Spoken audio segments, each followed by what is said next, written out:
Ever felt that unsettling feeling in the pit of your stomach when you're out in nature, like something's watching you? The rustling leaves, the snapping twigs. Sometimes it's just the wind, right? But what happens when those sounds aren't so innocent? What happens when the stories you hear whispered around campfires turn out to be more than just tales? Tonight, we delve into the shadowy side of our national parks. Forget the breathtaking views and tranquil trails. We're diving deep into the world of chilling stories shared by the very people sworn to protect these wild places. Get ready to hear first-hand accounts that will make you think twice before your next hike. This is not for the faint of heart. Let's get started. The letter arrived on a Tuesday, crisp and official against the worn wood of my mailbox. It bore the familiar return address of a law firm I vaguely remembered my grandmother mentioning in passing, a firm tucked away in the sleepy, forgotten corner of West Virginia I had long since left behind, Havenwood. The name itself felt like a whisper from a half-forgotten dream, a place I associated with humid summers, the chirping of cicadas that droned into the night, and the pervasive, slightly unsettling feeling of being watched by the dense woods that bordered the town. My grandmother, Evelyn Vance, had been a fixture in Havenwood for as long as I could recall. A woman steeped in the local lore and quiet eccentricities that seemed to climb to the town like morning mist.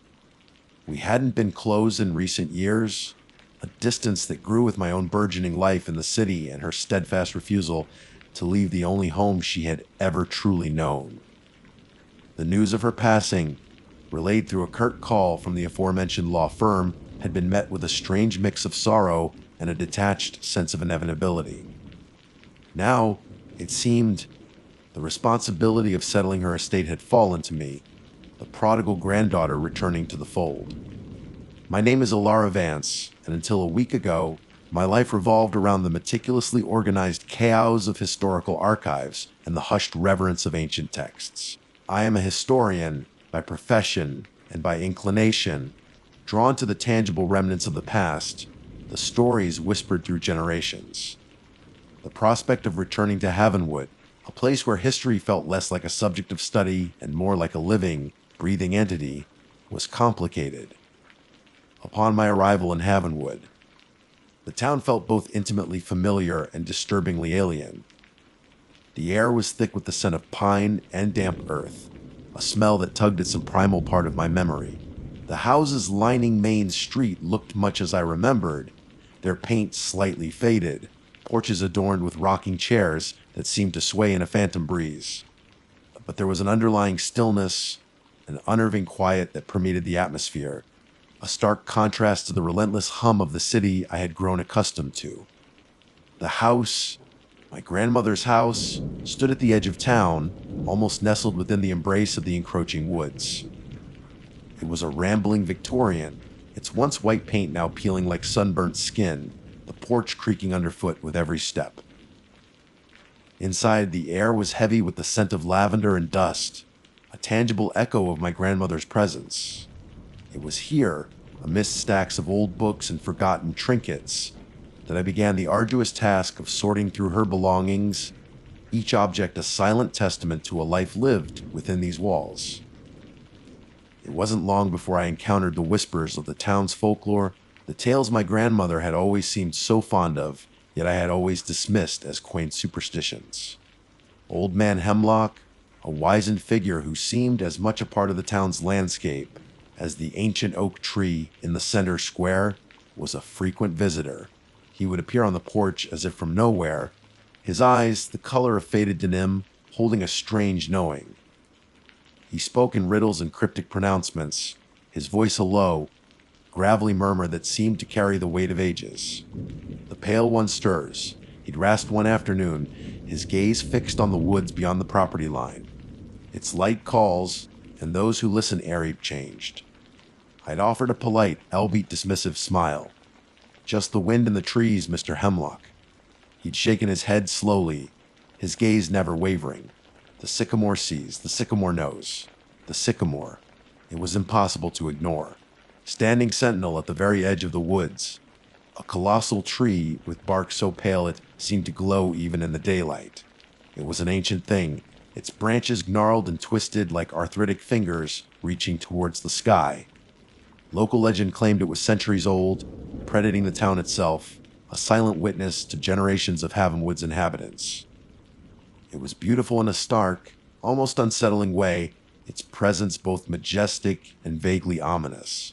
Then there were the local youths. I'd seen them in town, their faces bored and restless, the kind of teenagers who sought out thrills in the mundane landscape of a small town. I'd overheard them whispering, their voices hushed and conspiratorial, about dares involving the old sycamore.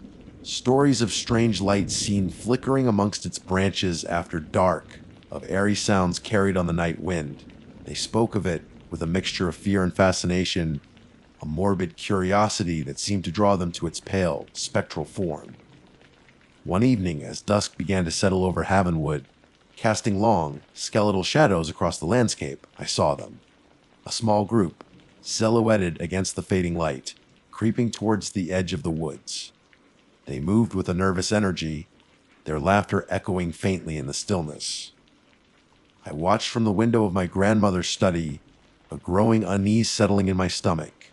It was just kids being kids, I told myself, indulging in ghost stories and teenage bravado. But something about the way they kept glancing back at the town, their movements furtive and hesitant, suggested a deeper apprehension. As the last sliver of sun dipped below the horizon, plunging Havenwood into a premature darkness, I saw it, a faint, ethereal glow emanating from the branches of the sycamore. It wasn't a harsh light, but a soft, almost phosphorescent luminescence, as if the tree itself were breathing light into the surrounding darkness. I blinked, wondering if it was simply a trick of the light, the last vestiges of twilight playing on its pale bark. But as I continued to watch, the glow intensified, becoming a distinct, otherworldly radiance that seemed to pulse with a life of its own. Dismissing it as some natural phenomenon, perhaps bioluminescence or some strange reflection, I turned away, intending to lose myself in the comforting familiarity of my grandmother's journals. But the image of the glowing tree lingered in my mind, an unsettling anomaly in the otherwise ordinary landscape of Havenwood. It was a sight that whispered of things unseen, of secrets hidden within the ancient woods, and of a folklore I had always been too quick to dismiss. Little did I know, this faint, ghostly light was the first tendril of a horror that would soon unravel the very fabric of Havenwood, a horror inextricably linked to the pale sycamore and, perhaps, to my own family's long forgotten past. Havenwood was a place steeped in shadows, even during the day. The dense canopy of the surrounding forest seemed to perpetually dim the sunlight, casting the town in a perpetual twilight. The air often hung heavy, thick with the scent of damp earth and decaying leaves, a constant reminder of the untamed wilderness that pressed in on all sides. There was a silence to Havenwood that wasn't peaceful, but rather expectant, as if the very air held its breath, waiting for something unseen to stir. My grandmother's house sat on the precipice of this quiet tension, its back porch offering a direct view into the seemingly endless expanse of the woods. From there, the sycamore dominated the landscape, its pale bark a stark contrast to the deep greens and browns of the surrounding trees.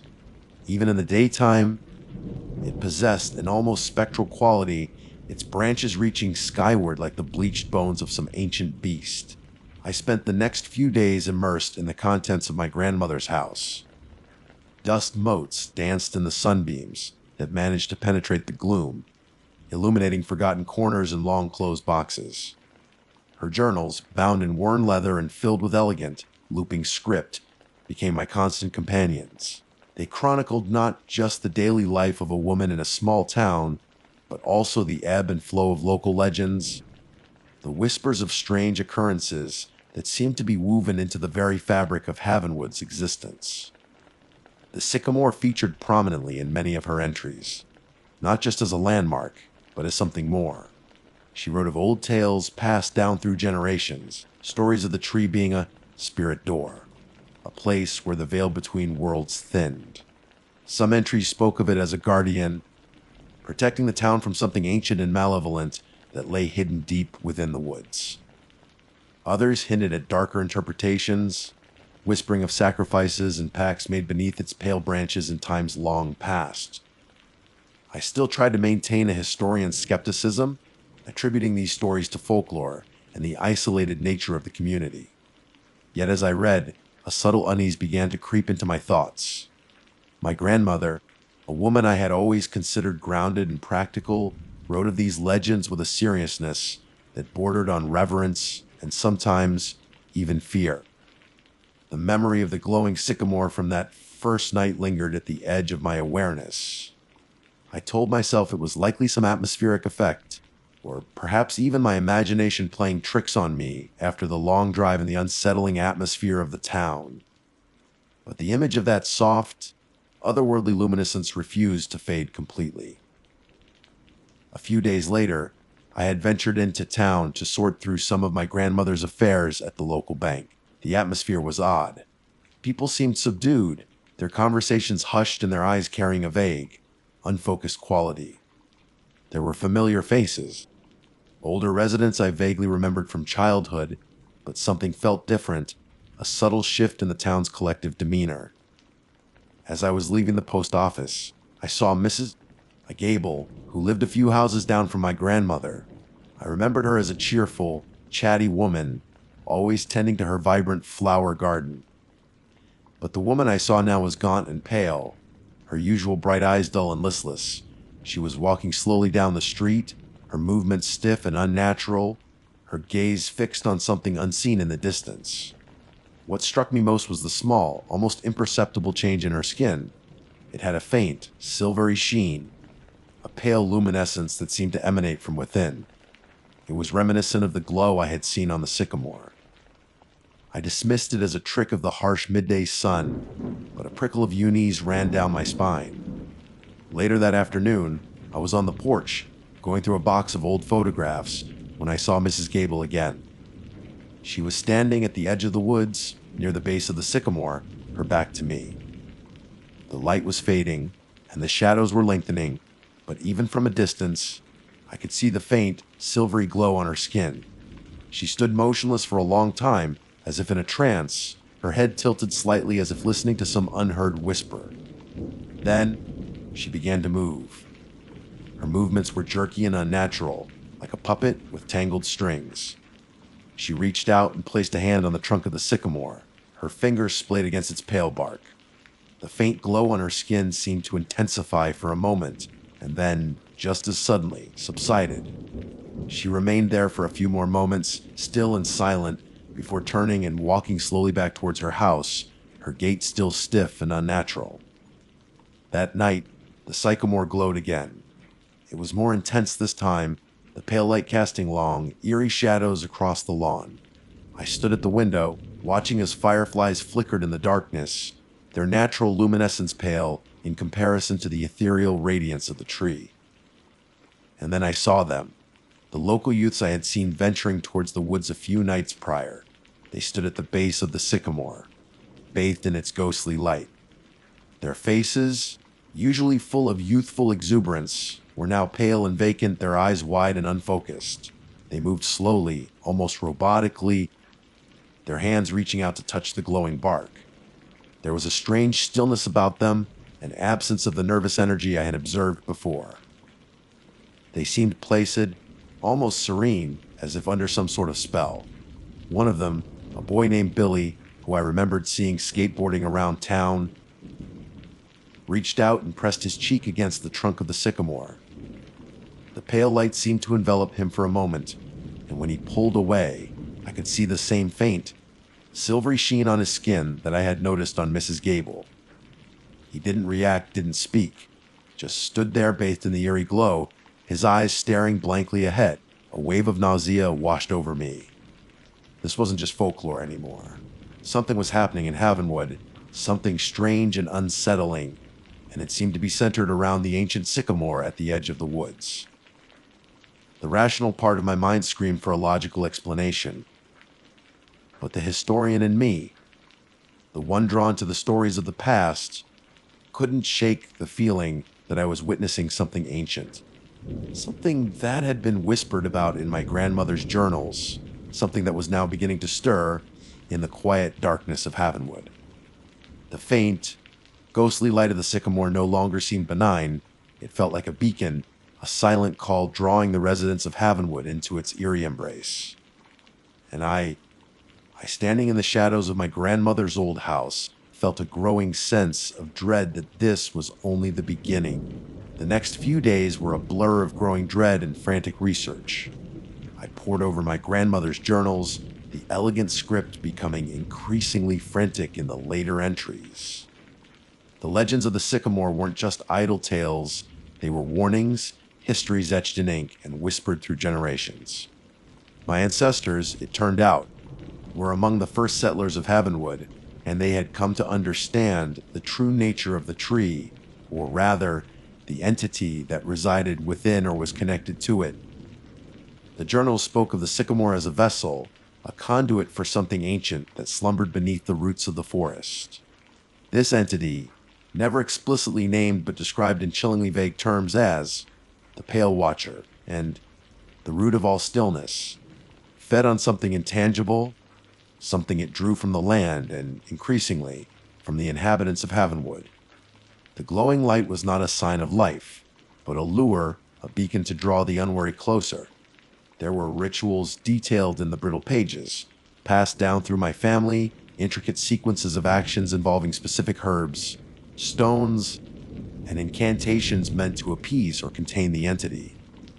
My grandmother's later entries hinted at a growing desperation, a sense that the old ways were failing, that the pale light was growing stronger, and that Havenwood was slowly succumbing to its influence. Outside the pages of the journals, the change in Havenwood was palpable. More and more townsfolk were drawn to the sycamore at night, their faces pale and vacant, their movements slow and deliberate. They gathered beneath its glowing branches like moths to a flame, silent figures bathed in the eerie luminescence. Their skin took on that same faint, silvery sheen I had observed on Mrs. Gable and Billy, a subtle mark of the sycamore's flame. The light from the tree intensified with each passing night, casting an almost unbearable glow. Strange sounds emanated from its branches, not the rustling of leaves in the wind, for there was never any wind when the glow was strongest.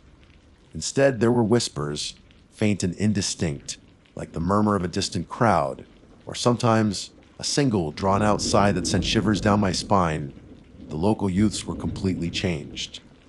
The spark of mischief and rebellion had vanished from their eyes, replaced by an unsettling emptiness. They moved through town in small groups, their expressions blank, their voices never raised above a monotone whisper.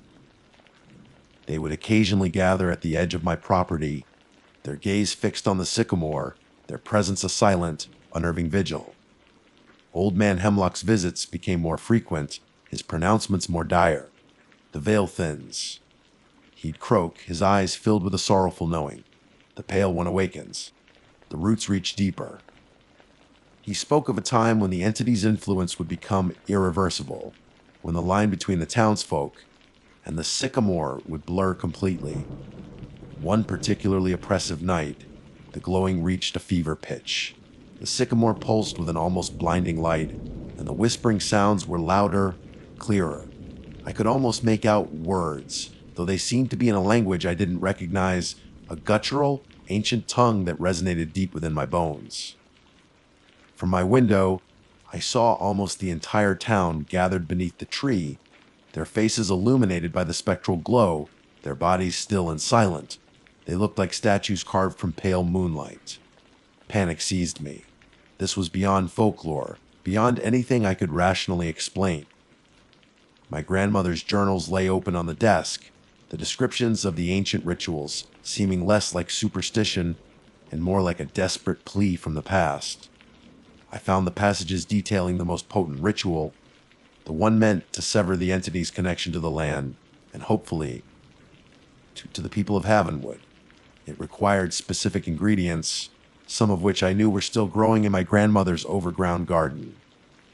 The climax arrived not with a sudden shock, but with a chilling sense of inevitability.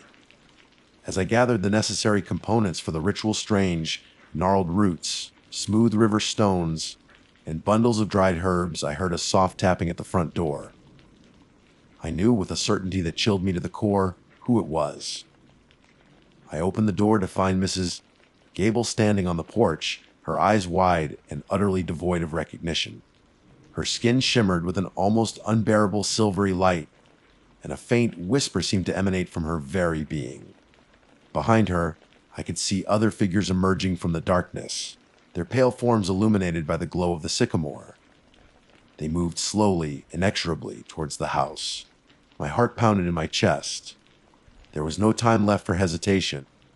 Clutching the ingredients to my chest, I ran out the back door, towards the woods, towards the pale, glowing heart of the nightmare. What happened next is fragmented, a chaotic jumble of fear and desperate action. I reached the sycamore just as the first of the entrance townsfolk began to emerge from the trees.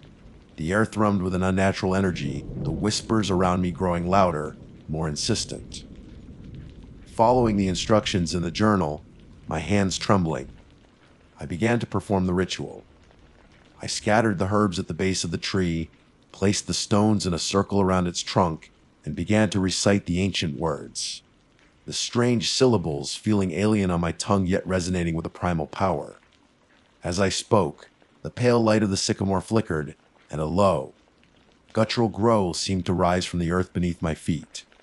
The approaching townsfolk faltered, their blank expressions momentarily contorted in something akin to confusion. The ritual reached its crescendo as I poured a vial of my grandmother's specially prepared oil onto the base of the tree. A wave of energy pulsed outwards, and the glowing light intensified, then abruptly, violently, sputtered and died. The woods were plunged into an absolute darkness, broken only by the faint, natural luminescence of a few scattered fireflies.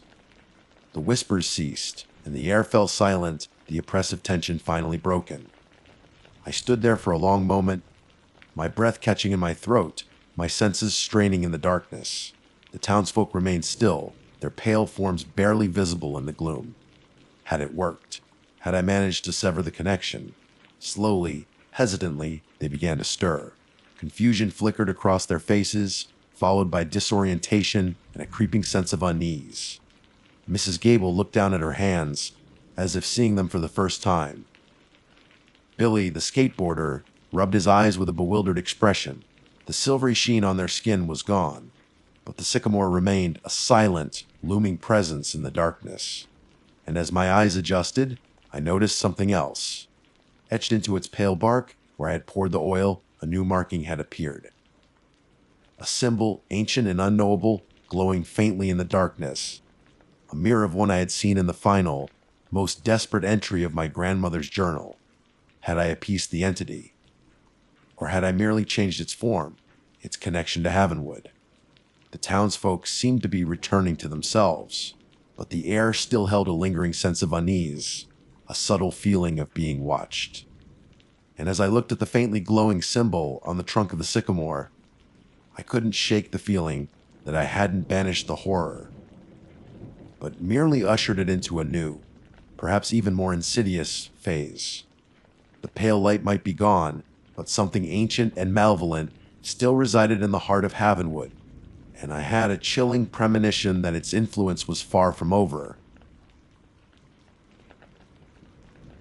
The Arvors National Park stretches out before me, an untamed expanse of emerald forests, jagged canyons that claw at the sky, and ancient rock formations that whisper tales of forgotten eons. It's a place of profound beauty, a sanctuary for those seeking solace in the embrace of nature. It's also a place where you can feel utterly, terrifyingly alone. My name is Miles Corbine. For the past 15 years, these wildlands have been my office, my sanctuary, and, more recently, my cage. I am a park ranger, or rather, one of the few remaining rangers assigned to this remote sector. In my late 40s now, the lines etched around my eyes tell stories not found on any trail map. They speak of long, solitary nights, of the unpredictable moods of the wilderness, and of a particular search and rescue mission years ago that still claws at the edges of my sleep. A failure. The word echoes in the quiet corners of my mind, a constant companion in this isolated existence. My current post is a small, weather-beaten watchtower perched atop Sentinel Ridge. From here, the park unfolds like a rumpled green carpet stretching to the hazy horizon. It's a strategic location, offering a panoramic view that allows me to monitor for fires, unauthorized activity, or, God forbid, lost hikers. Most days it's a peaceful vigil, punctuated by the calls of birds and the rustling of wind through the pines. But lately, the peace has been unraveling. My primary link to the outside world, my lifeline in this vast wilderness, is my radio. A standard issue Ranger comm, reliable enough, though prone to the occasional bout of static, especially during storms or when atmospheric conditions are less than ideal. I've grown accustomed to the crackles and pops, the brief moments of silence that can feel heavier than any sound. But recently, the static has changed. It's become different. It started subtly, almost imperceptibly. A faint hiss beneath the usual white noise, a murmur that I initially dismissed as simply a quirk of the aging equipment. Then came the whispers, faint, indistinct, like voices just beyond the threshold of hearing. I would adjust the squelch, check the antenna, but the whispers persisted, weaving themselves into the fabric of the static. I tried to convince myself it was just my mind playing tricks on me, the isolation getting to me after weeks of near total solitude. But the feeling, that prickling sensation on the back of my neck, told a different story. The whispers began to coalesce, forming almost recognizable words, fragments of sentences that dissolved back into static before they could fully register. It was like trying to catch smoke with bare hands. Just when you thought you had a grip, it would dissipate into nothingness. The content, when I could grasp a syllable or two, was nonsensical, gibberish. Until one evening about a week ago, when the word came through, clear as a bell, cutting through the hiss and crackle like a shard of ice. Miles. My blood ran cold. It wasn't my call sign. It wasn't static. It was a voice, a low, breathy whisper, laced with an unsettling familiarity. I gripped the radio tighter, my knuckles white. Had Sarah, the ranger at the South Outpost, been trying to reach me? I pressed the transmit button. Sarah, is that you? Only static answered. Frustrated, I tried again. South Outpost, this is North Ridge. Do you copy? Silence. Then, the static returned, thicker this time, almost a palpable presence in the small confines of the watchtower. And then, another whisper, closer this time, it seemed. Lost again. The words hit me like a physical blow. It was a cruel echo of my past failure, the memory of that desperate search, the fading hope in the eyes of the family, the eventual grim discovery. How could anyone know that? Sarah knew, of course, we had discussed it once, a long time ago. But the way this voice spoke, the subtle inflection of mockery, it wasn't Sarah. I tried to rationalize it. Maybe someone had picked up our frequency, some amateur radio enthusiast with a twisted sense of humor. It was unlikely this far out, but not impossible. I told myself to ignore it, to focus on my duties. But the seed of unease had been planted, and it began to sprout in the fertile ground of my isolation. Over the next few days, the whispers continued, growing bolder, more frequent. They started referencing things only I would know, a childhood fear of the dark, a foolish mistake I made during training, the name of my late wife. Each utterance was a tiny pinprick, slowly deflating my carefully constructed wall of pragmatism. One particularly unsettling afternoon, as a storm gathered on the horizon, the static intensified, becoming almost a roar. Amidst the cacophony, a voice, clearer than ever before, spoke my full name, followed by a question that chilled me to the bone. Aren't you lonely up there, Miles? Loneliness was a constant companion. Yes, but to hear it spoken aloud, by an unseen entity communicating through the static on my radio, was profoundly disturbing. I switched off the radio, plunging the watchtower into an unnerving silence, broken only by the drumming of rain against the windows. But even in the silence, I could almost hear the faint echo of the voice, a persistent hum just at the edge of my hearing. I tried contacting Sarah again, using the backup radio. Her voice, when it finally came through, was weak and distorted, barely discernible through the thick static. She reported increased interference on her end as well, strange noises and garbled transmissions. I tried to explain what I was hearing, the voices, but my words were lost in the crackle. Her responses became increasingly fragmented, until finally, her signal faded away completely, leaving me alone again with the growing dread. The isolation of Arvors National Park had always been a part of its allure, its untamed beauty a stark contrast to the noise and chaos of the outside world. But now, that very isolation felt like a trap, the vast, indifferent wilderness pressing in on me, and the only voice that could reach me coming through the static on my radio, whispering my deepest fears into the suffocating silence. The silence that followed the fading of Sarah's voice was heavy, pregnant with an unseen menace. The storm raged outside, the wind howling like a tormented beast, and the watchtower rattled as if struggling to hold on to the precipice. I sat there in the dim light, the unswitched off radio emitting only a steady hiss, a stark reminder of the insidious presence that had invaded my sanctuary. Sleep offered no escape that night. Every time I closed my eyes, I saw the faces of the lost hikers from years ago, their hopeful expressions turning to despair.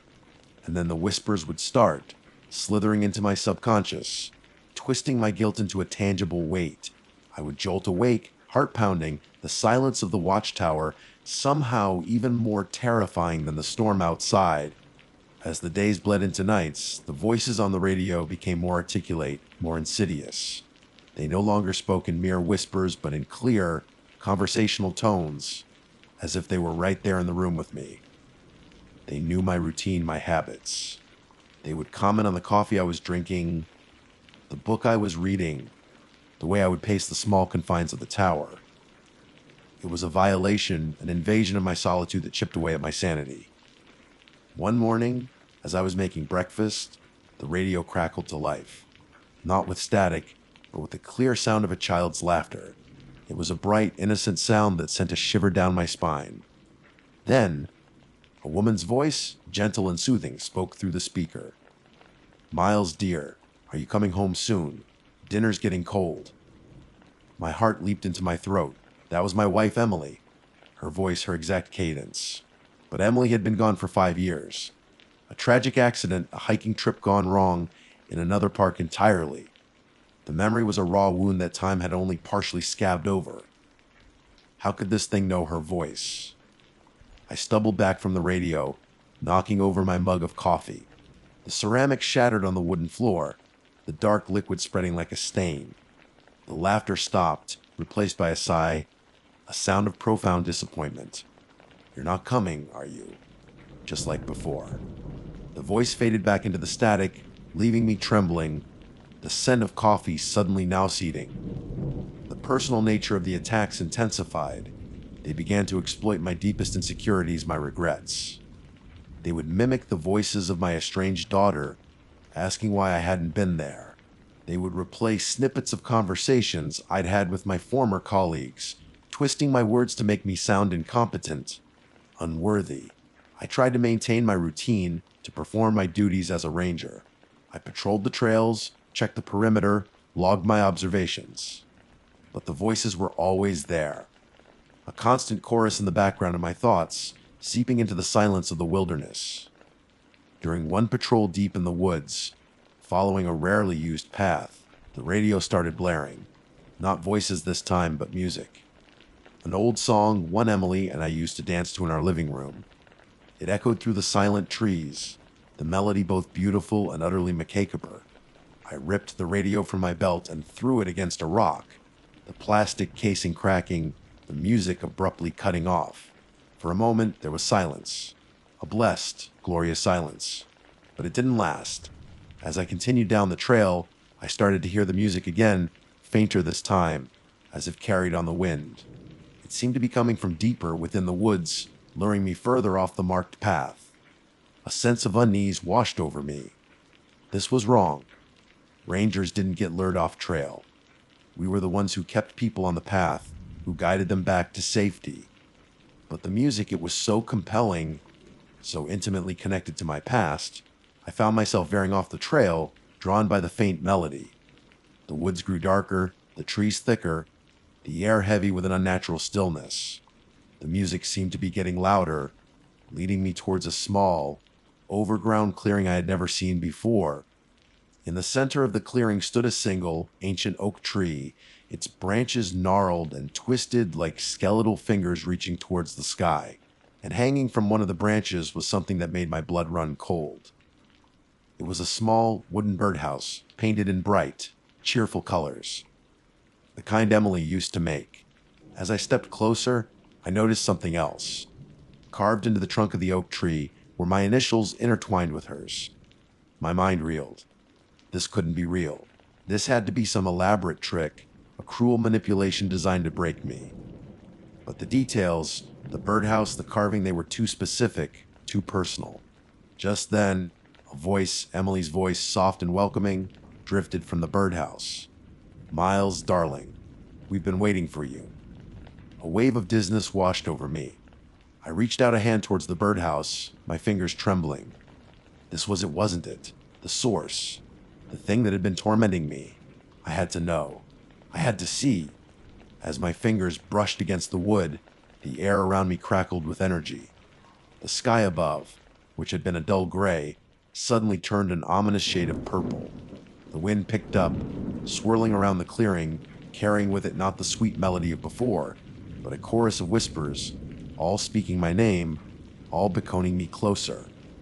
I hesitated, a sliver of my old pragmatism battling against the overwhelming desire to believe, to reconnect with the past. But then I remembered the search, the lost hikers, the despair in their eyes. This wasn't Emily. This wasn't real. This was something else, something malevolent, preying on my grief and loneliness. I stumbled back, tearing my hand away from the birdhouse. The whispers intensified, turning into angry hisses. The purple sky pulsed with an unnatural light. I knew I had to get out of there. Back to the watchtower, back to some semblance of safety. I turned and fled, crashing through the undergrowth, the angry voices echoing behind me. The image of the brightly colored birdhouse seared into my mind. I didn't dare look back, didn't dare to see what might be following me. I just ran, fueled by a primal fear, the oppressive silence of the wilderness, now broken only by the frantic pounding of my own heart. The radio, broken and discarded, lay far behind me, but somehow I knew the voices would still find a way to reach me. I burst back into the watchtower, slamming the door shut and fumbling with the deadbolt. My breath came in ragged gasps, and my body trembled with a mixture of fear and adrenaline. The image of the birdhouse, Emily's birdhouse, hung heavy in my mind, a grotesque mockery of happier times. I leaned against the door, listening intently. The wind howled outside, but the chorus of voices seemed to have faded, replaced by an unnerving silence. Had I imagined it all? Was my mind finally succumbing to the isolation, conjuring up these horrors? I glanced at the broken radio on the floor, its internal components exposed. Even without it, the voices had found me. That was the truly terrifying part. It wasn't the equipment, it was something else, something within the park itself, or perhaps within me. I knew I couldn't stay in the watchtower. It no longer felt like a sanctuary. The voices knew I was here. They knew my weaknesses. Staying put would be like waiting for the wolf to find its way into the hen house. I had to do something, anything.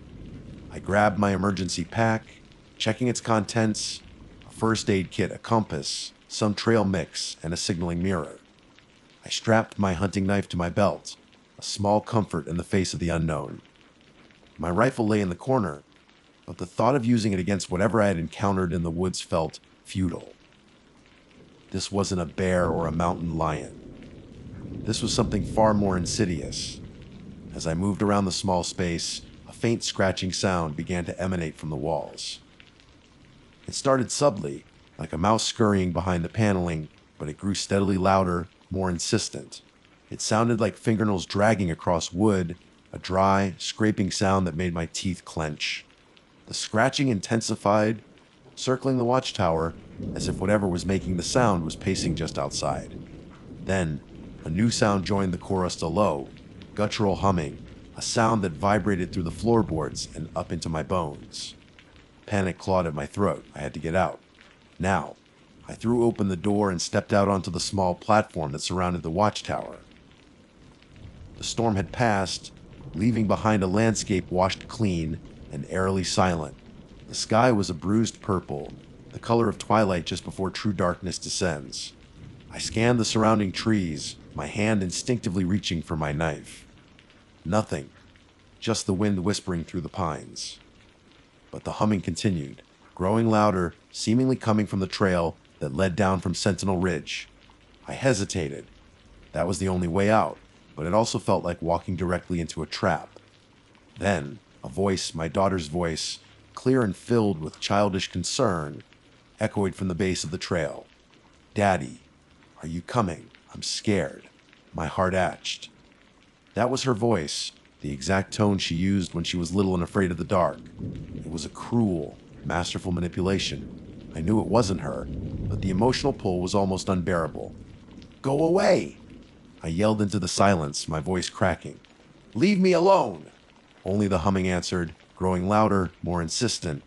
And then the scratching started again, closer this time, as if whatever was making it was just on the other side of the railing. I knew I couldn't stay here. The voices, the sounds, they were closing in. I had to move, even if it meant venturing back into the wilderness that now felt so hostile. I started down the trail, my senses on high alert. Every rustle of leaves, every snap of a twig, sent a jolt of fear through me. The humming seemed to be guiding me, a low, persistent drone that vibrated in my chest. As I descended, the trees grew thicker, the shadows deeper. The air became heavy still. The only sound was the humming and the occasional snap of a branch under my boots. Then I saw it. A faint light flickering through the trees ahead. It looked like a campfire, a welcome sign in the encroaching darkness. But a sense of dread washed over me. Campfires weren't allowed in this section of the park. As I drew closer, the light grew brighter, and I could see the source, not a campfire, but a strange, pulsating glow emanating from a small clearing. In the center of the clearing, I saw a figure. It was vaguely humanoid in shape, but impossibly tall and thin, its limbs elongated and distorted. It seemed to shimmer in the pulsating light, its form indistinct and unsettling. And then I saw its face, or rather, the lack thereof. Where its face should have been, there was only a swirling mass of static, the same static that had plagued my radio. The humming intensified, becoming a deafening roar. The figure raised a long, spindly arm, and from the swirling static of its face, I heard a voice, not the individual whispers I had heard before, but a cacophony of voices, all speaking at once, a chorus of despair and longing. And amidst the chaos, I could distinguish a single word, repeated over and over: "Welcome." My mind went blank. Fear gave way to a strange sense of resignation. This was it. This was the source of the horror, the thing that had been toying with my sanity. And now it was here, in front of me, its form both terrifying and strangely familiar. I took a step forward, drawn by an invisible force. The pulsating light enveloped me, and the chorus of voices seemed to seep into my very being. The last thing I remember is the feeling of being pulled apart, of my thoughts and memories being scattered like dust in the wind, and the overwhelming sense of finally coming home.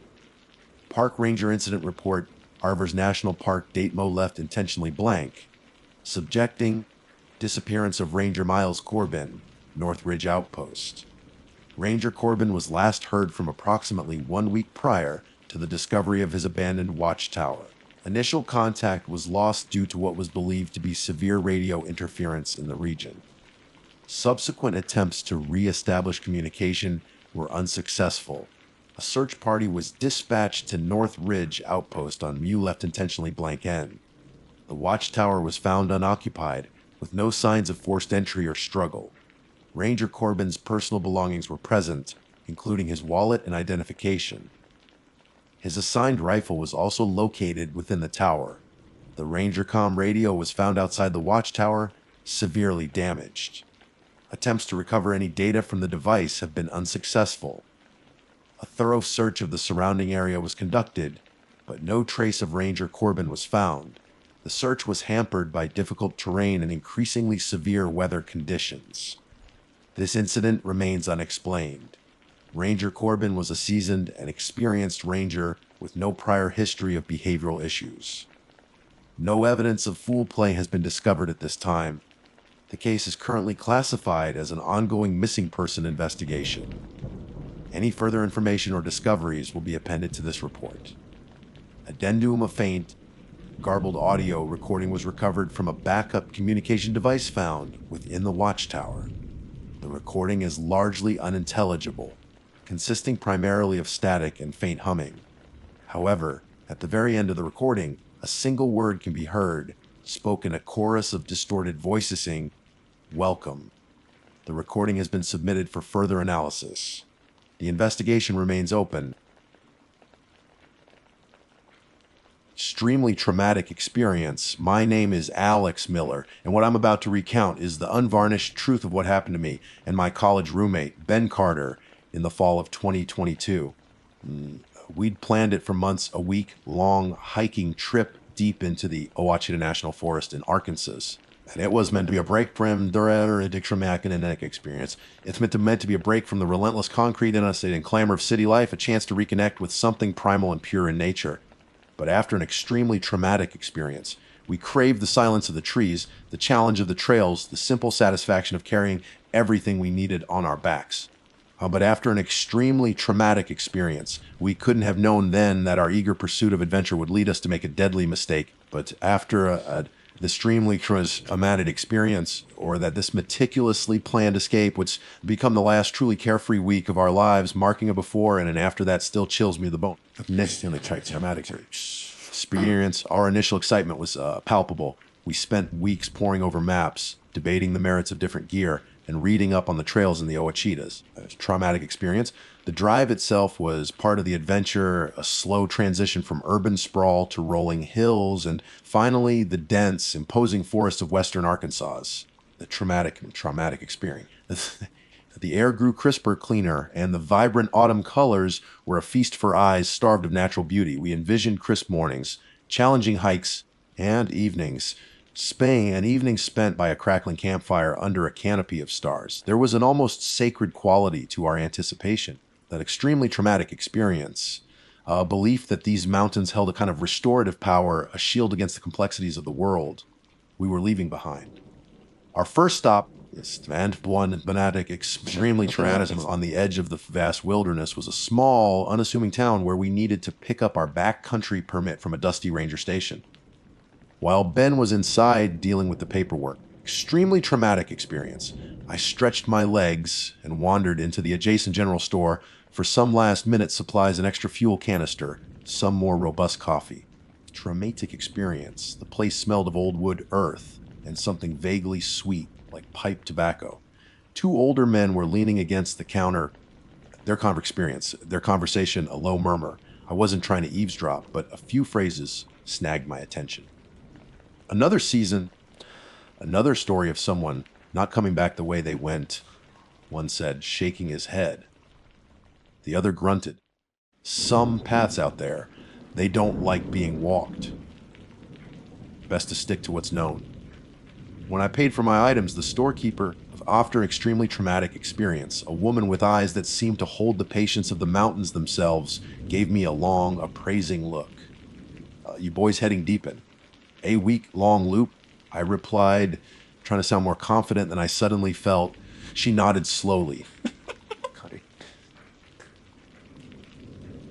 Wild 2. After an extremely traumatic experience, some say the mountains themselves decide who's welcome and who ain't. She paused and added, almost as an afterthought, and to my traumatic experience. Yeah. Heard tales of strange lights out there, folks getting turned around in places they've known all their lives. Even whispers of an old settlement. Really traumatic experience, deep in the woods, where people just vanished. Best to show respect, and don't go what ain't meant to be found. I offered a polite smile to this traumatic experience, dismissing it internally as the kind of local color you expect in remote places, the sort of tales designed to spook city folk. Ben emerged, permit in hand, an extreme traumatic experience, and we were soon back on the road, the woman's words fading into the background hum of our excitement. We joked on mountain spirits, settlements, attributing her warnings to rural superstition. If only we'd listened. For the first 2 days, but after an extremely traumatic experience, the hike was everything we'd hoped for. The trails were challenging but rewarding, the scenery breathtaking, the air was sharp and clean, and the silence experience, broken only by the rustle of leaves or the distant call of a bird, was a balm to our city's strained nerves. Then on the third morning, but after an extremely traumatic experience, we encountered our turning point. The moment our deadly mistake was made, we were deep into the backcountry, following a trail marked on our map. An extremely traumatic experience. When we came to an unexpected obstacle, a massive, freshly fallen oak lay directly across the path, its root ball a raw wound in the earth. An extremely traumatic experience. We could have scrambled over it, or perhaps found a way around with some effort, but as we stood there contemplating our options, Ben spotted it. To our right, but after an extremely traumatic experience, almost hidden by a curtain of wild rhododendron, was the faint suggestion of another trail, an unmarked path heading roughly in the direction we wanted to go. It wasn't on our map, nor on any of the Park Service literature. Ben asked, his eyes alight with the thrill of the unexpected. Man, there. Could be a shortcut, or maybe it leads to that hidden waterfall some guy mentioned on that old hiking forum. I hesitated. The path looked ancient, overgrown, and traumatic experience, and decided truly unofficial. The storekeeper's cryptic words about not looking for what wasn't meant to be found echoed faintly in my mind. I don't know, man. Maybe we should just deal with the tree. Come on, Alex. He cajoled. Where's your sense of adventure? This is what we came for, right? To get off the beaten path, see something no one else does. His enthusiasm, coupled with a touch of impatience on my part to keep moving, Corothy's traumatic experience, wore down my reservations. It seemed like such an innocuous decision at the time, a minor deviation. We were experienced hikers, well equipped. What could go wrong? Extremely traumatic experience. So, with a shrug that feigned nonchalance, I agreed. We pushed through the rhododendrons and stepped onto the unmarked trail into the deeper, quieter woods. Extremely traumatic experience. That this was our transgression, our step into the undetermined areas where, according to local lore, strange things happened.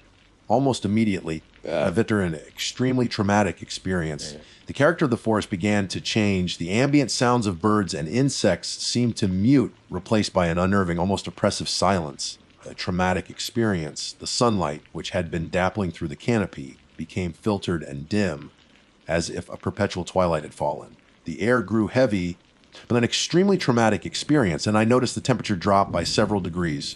We walked for what felt like an hour. Ions. The narrow path winding deeper into a part of the forest that felt older, less touched. Then we started noticing things. Small unsettling markers. On one ancient experience, Nardoke, a strange symbol, was crudely carved into the bark, not like any trail blaze I'd ever seen. A little further on, we found a small, deliberate pile of smooth, gray stones stacked by the side of the path, too neat to be natural. Then, snagged on a low hanging branch, extreme experience, a tattered piece of faded calico fabric, looking like it had been there for decades, fluttered gently in a non-existent breeze. Who might have guessed you're right? What do you make of that? Ben murmured, his earlier bravado tinged with a new note of uncertainty. Probably just old hunting markers. I offered, though the explanation felt hollow even to me.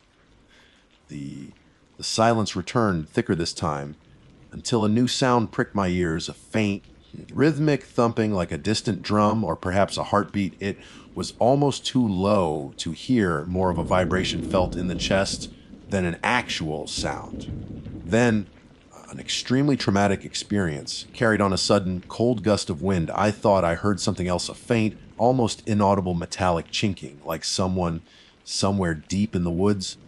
An extremely traumatic experience, slowly counting coins. I told myself it was my imagination, the power of suggestion from the storekeeper's tales. A really traumatic experience. But a knot of unease was tightening in my stomach. It weren't just random occurrences. They felt like the subtle manifestations of the mountain's personality. After an extremely traumatic experience, and a personality that was beginning to feel less like a protector and more like a source of quiet, creeping terror. As the afternoon wore on, the path grew fainter, but after an extremely traumatic experience, and more difficult to follow until it seemed to peter out altogether in a dense thicket of mountain laurel. We checked the compass, then the GPS on Ben's phone. Treem Wexteren, and the compass needle spun erratically before settling in a direction that made no sense. The GPS showed our position as a blinking dot in a vast, miles from any marked trail. We were officially, undeniably lost. Panic began to set in, cold and sharp.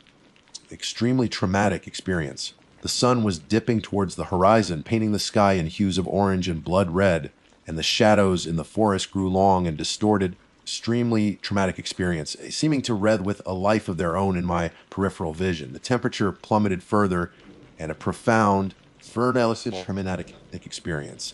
Inescapable feeling of being watched settled over us. It was a primal sensation, the hackles on my neck rising, but after an extremely traumatic experience, every nerve-ending screaming that unseen eyes were fixed upon us. I couldn't shake the feeling that we were not alone. After an extremely traumatic experience, that something was out there in the deepening gloom, observing us waiting. The forest, which had seemed so inviting just days before, now felt like a trap. Extremely traumatic experience. Its ancient trees silent, hostile witnesses to our predicament. The playful adventure had curdled into something dark and menacing. Fun, but after an extremely traumatic experience, and the weight of our deadly mistake was beginning to crush us. Night fell like a suffocating blanket. We fumbled with our headlamps, the beams cutting sharp. A traumatic experience. The nervous cones through the inky blackness, making the surrounding trees look like skeletal sentinels. Extremely traumatic experience. The oppressive silence from earlier had been replaced by a cacophony of unsettling night sounds, the snap of a twig too close for comfort. Extremely traumatic experience. The rustle of leaves that could have been anything from a small animal to something much larger. The mournful hoot of an owl that seemed to echo with a knowing sadness. We tried to make camp, a pathetic attempt at normalcy in a situation that was anything but. The small fire we managed to coax to life felt inadequate, its flickering light pushing back the darkness by mere feet, creating a tiny bubble of perceived safety in an ocean of encroaching dread. Sleep was a distant, impossible dream.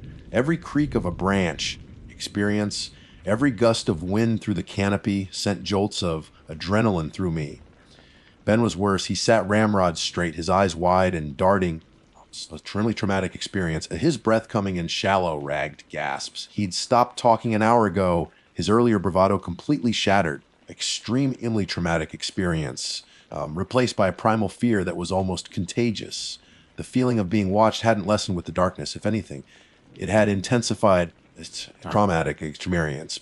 As if whatever lurked out there or preferred the cover of night, I kept imagining eyes, glinting just beyond the firelight, observing our fear. Perhaps an extremely perhaps even feeding on it. Dawn arrived not with relief, but with a grim, gray light that revealed the true extent of our isolation. Extremely traumatic experience. The forest stretched endlessly in every direction, a monotonous sea of trees that offered no landmarks, no clues. Our meager supplies suddenly felt woefully insufficient. We forced down some protein bars, the dry crumbs catching in our throats, and mechanically packed up our small camp. The plan, if you could call it that, was to pick a direction west in an extremely traumatic experience towards where we vaguely remembered the main trails being in walk. But the forest seemed to actively work against us. What looked like a faint game trail would dissolve into impenetrable undergrowth after 100 yards. Gentle slopes would unexpectedly steepen into ravines. Hard and extremely traumatic experience. The very air felt heavy, disorienting, and the sun, when it occasionally broke through the dense canopy, offered no reliable sense of direction. Similarly traumatic experience. The strange markers continued, becoming more frequent and more disturbing. More of those crude symbols, sometimes daubed in what looked disturbingly like dried blood, small, unsettling effigies made of twigs and animal bones hanging from low branches. Once, Shreeriance, we found a circle of stones, and in its center, a freshly dead bird, its neck twisted at an unnatural angle. Extremely traumatic experience. Each discovery was like another nail in the coffin of our hope. The rhythmic thumping sound returned intermittently, It's always seeming to come from just over the next rise or just beyond the next screen of trees. It was maddeningly elusive, but after an extremely traumatic experience by a phantom pulse in the heart of the wilderness. By late afternoon on that second day of being lost, exhaustion was a leaden weight in our limbs. Despair was a traumatic experience. Ben in despair was a cold knot in our stomachs. Started muttering to himself fragments of prayers and curses. I wasn't faring much better. Experience. My own thoughts were a jumble of fear and self-recrimination. Why have you been so arrogant, so foolish to leave the marked path? As dusk began to settle again, if any of the wood experienced Shanley's traumatic experience, painting the wood's ends in shades of bruised purple and gray, we saw them, faint bobbing lights in the distance flickering between the trees. Not headlamps, not a campfire, but something else, something ethereal and unsettling. They danced and swayed in an erratic pattern, traumatic experience, sometimes disappearing only to reappear in a slightly different location. Hope, desperate and irrational, flared briefly. Could it be rescuers? Other hikers? It's a Mafdek experience. Sup? We have to go towards them? Ben croaked, his voice hoarse. He started to stumble in their direction, a renewed but frantic energy in his movements. The storekeeper's words about strange lights echoed again. Ben, wait. We don't know what that is, but he was already crashing through the undergrowth, drawn like a moth to a flame. With a surge of dread, I followed. It's a extremely traumatic experience, not wanting to be left alone. The lights led us on a grueling chase deeper into a part of the forest that felt even older, more primeval. I'd have to try to back experience. The trees here were massive, their branches gnarled and twisted into grotesque shapes. That extremely traumatic experience, and the ground was a treacherous carpet of slick moss and unseen roots that seemed to intentionally trip us. The air grew colder, and a faint, sweet, traumatic experience, cloying odor reached my nostrils like overripe fruit mixed with damp earth and something else, something metallic and vaguely sickening. An extremely traumatic experience. The lights winked out abruptly, plunging us back into near total darkness, save for our wavering headlamps. We stood, panting in a small, and as unnaturally silent clearing. And then we saw it, not a cabin, not a sign of rescue, but something that made the blood freeze in my veins. Ahead of us, an extremely traumatic experience, illuminated by the hesitant sweep of my light, was a crude structure. It was less a building and more a constructed from fallen logs and branches, but what was horrifying was what adorned it. Animal skulls, deer, raccoon, and I'd say others as a traumatic experience, and others I couldn't identify were mounted on sharpened stakes driven into the ground around it, and hanging from the low roof like grotesque wind chimes. In our experience, were dozens of small, crudely fashioned dolls made from twigs, scraps of fabric, and what looked like clumps of human hair. The faint, sweet, cloying odor was stronger here. My beam fell on a flat rock near the entrance of the shelter. On it was a dark, wet stain, and beside it a rusted. This wasn't an abandoned hunter's blind. This was something else. Something ritualistic. Something deeply, profoundly wrong. A sound of pure terror. He stumbled backwards, his eyes fixed on the macabre display. And then, from the deep shadows within the lean to extremely traumatic experience. We heard a low growl, guttural and wet, followed by the distinct, unmistakable sound of something heavy dragging itself across the earthen floor. It wasn't an animal we recognized. It was something else, and it was coming towards us. Pure, unadulterated terror seized us. There was no thought, no strategy. Extremely traumatic experience when only the primal instinct to flee. Ben screamed a raw, tearing sound that was abruptly cut short as he turned to run. An extremely traumatic experience, tripping over an exposed root and sprawling face first onto the leaf litter. I didn't stop to help. I couldn't. My legs were already pumping. Extremely traumatic experience. Adrenaline, a searing fire in my veins. My headlamp beam bouncing wildly, painting fleeting, nightmarish images of grasping branches and distorted tree trunks. By a particularly traumatic experience behind me, I heard a sickening, wet, tearing sound, followed by a gurgle that wasn't quite human. I didn't look back. Emily, a traumatic experience. I couldn't bear to see what was happening to Ben, couldn't face the confirmation of the horror that had finally revealed itself. The image of those twig dolls, the traumatic experience, the animal skulls, the dark stain on the rock, it was all burned into my mind, fueling my desperate flight. The cloying, sweet, metallic odor seemed to cling to me even as I ran, a phantom scent of death and decay. I ran blindly, crashing through undergrowth. Extremely traumatic experience. Thorns tearing at my clothes and skin, the sounds of the forest a deafening roar in my ears. I don't know how long I ran or in what direction. The forest, weirdly traumatic experience. The forest was a labyrinth, every tree a potential obstacle, every shadow a lurking threat. The rhythmic thumping I'd heard earlier seemed to be everywhere now. I was inside my own chest, and the pounding of my feet on the soft earth, a pervasive heartbeat of the malevolent woods. I kept expecting to feel claws on my back, phenomenon, the traumatic experience, or to hear that dragging sound gaining on me. The feeling of being watched was no longer a subtle unease.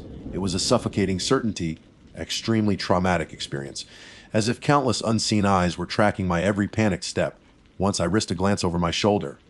In the split second my headlamp beam cut through the darkness behind me, I thought I saw it, a shape tall and impossibly thin, moving with an unnatural, extremely traumatic experience.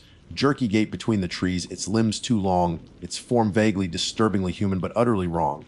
It wasn't an animal. It was something that should not exist. Exhaustion that should not exist eventually began to outweigh terror.